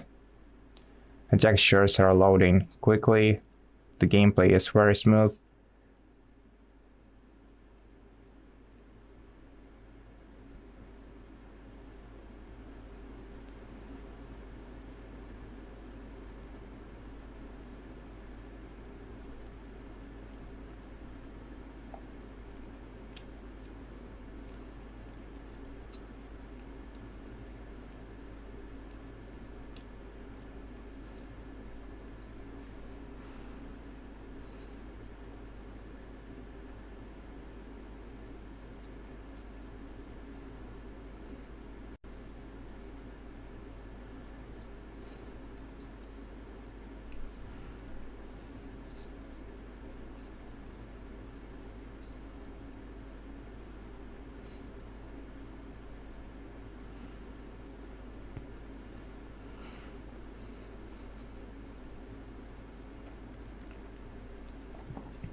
Okay, I'm hoping to find some vehicle right now so that we can check the gameplay on the move.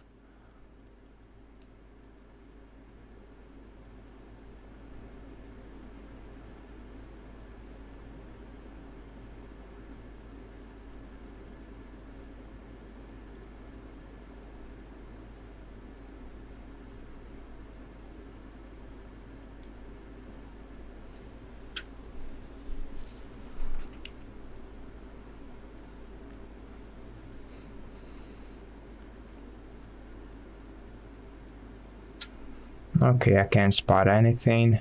Let's check the stats. So the FPS is pretty much stable 60. And the phone doesn't warm up much.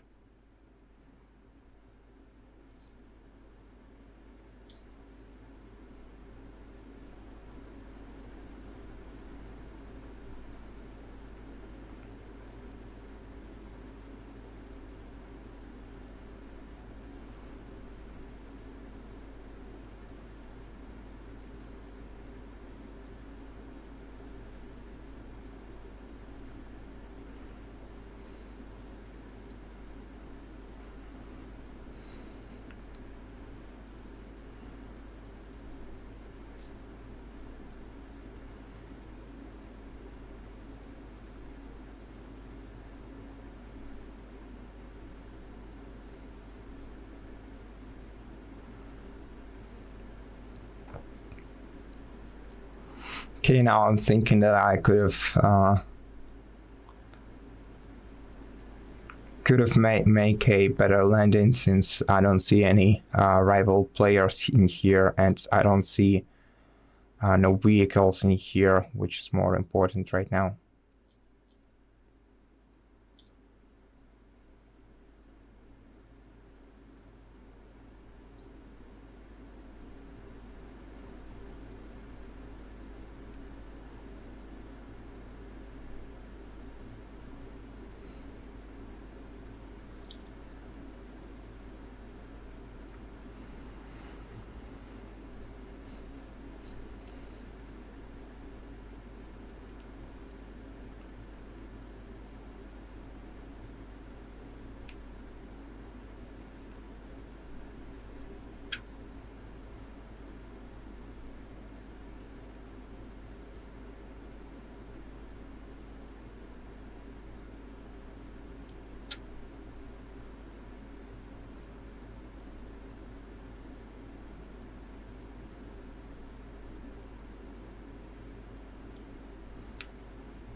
Maybe I can taint somebody to attack, so we can see some action.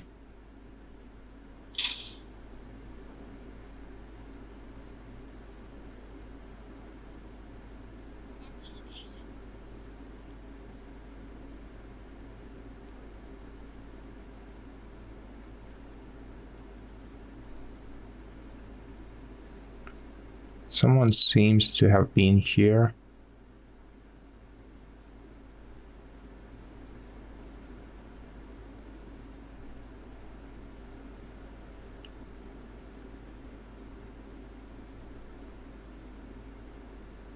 Okay, so anyway, I think we had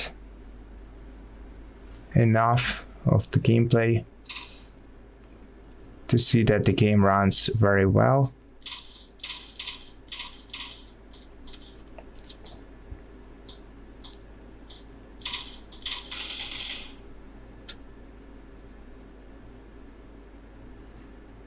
Finally, some action.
Okay, so you can see it is pretty easy to play this game on this smartphone.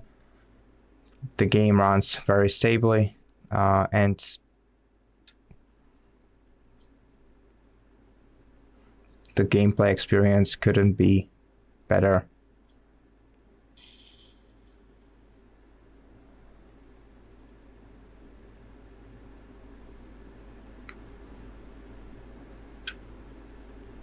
See one more player over there.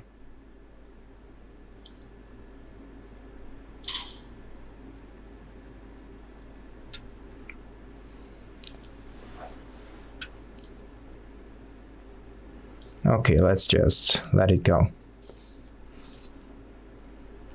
And let's try the following game, which will be the Asphalt Legends.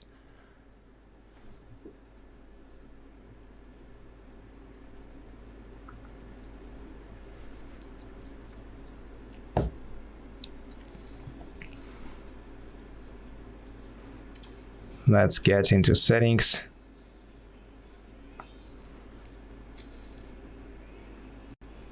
Let's go to graphics.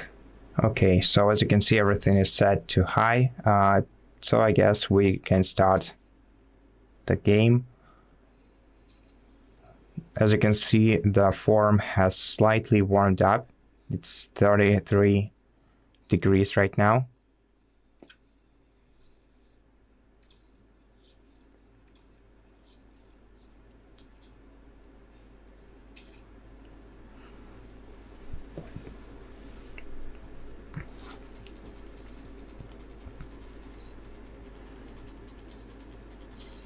Okay, and I think in this game I'm just gonna be showing straight FPS all the time. So as you can see, we have like 48 FPS stable.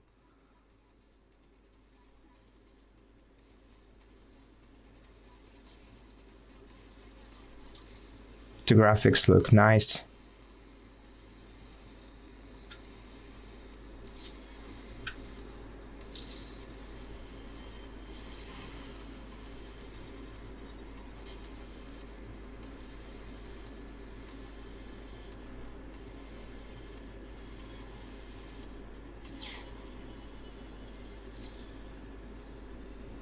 So as you can see, this game is simply very enjoyable to play. I guess that's it for Asphalt Legends. Let's move on to Call of Duty Mobile, which will be the last game for today. Let's run it. Surprisingly, this is one of the few devices that actually support the maximum settings in the game. Therefore, we'll be able to check them out and see how the game plays on max settings.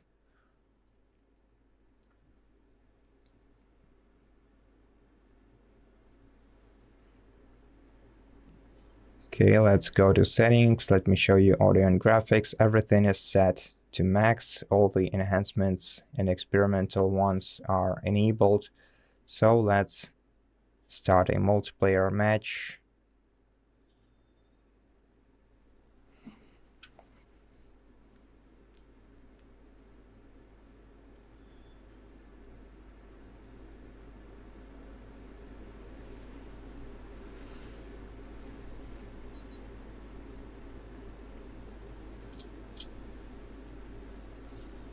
Okay, 60 FPS again. Device's temperature hasn't changed much, so we went up to 33 degrees and it doesn't seem to go any higher than that. I can finally see the shadows in this game. I never saw them before.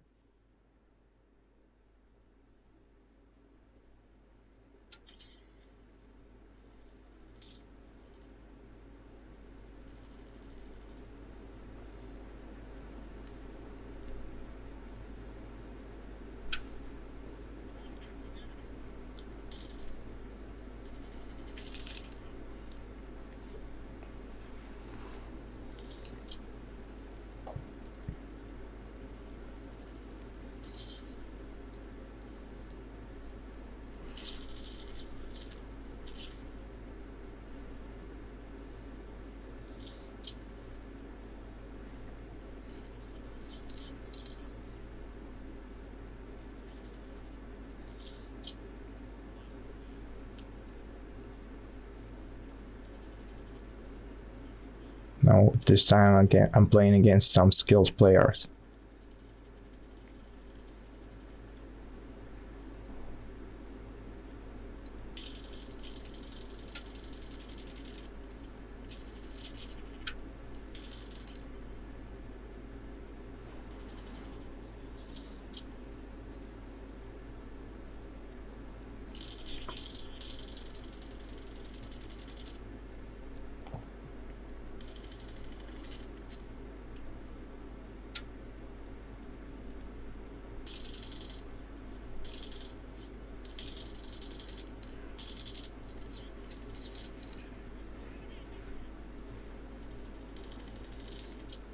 Let's check the performance. 60 FPS once again.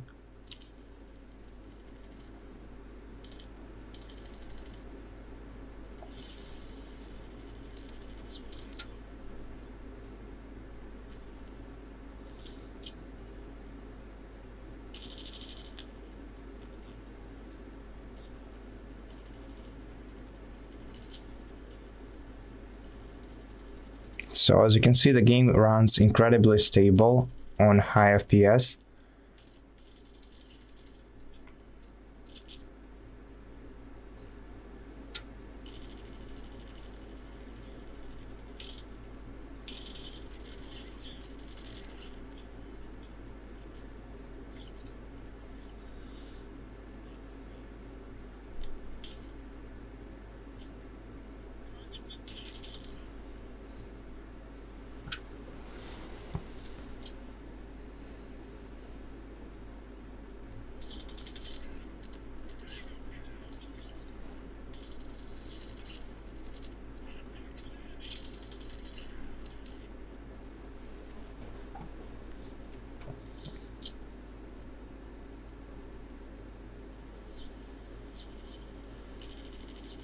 So far, I'm feeling like I'm pulling my team down.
And we actually lost this one.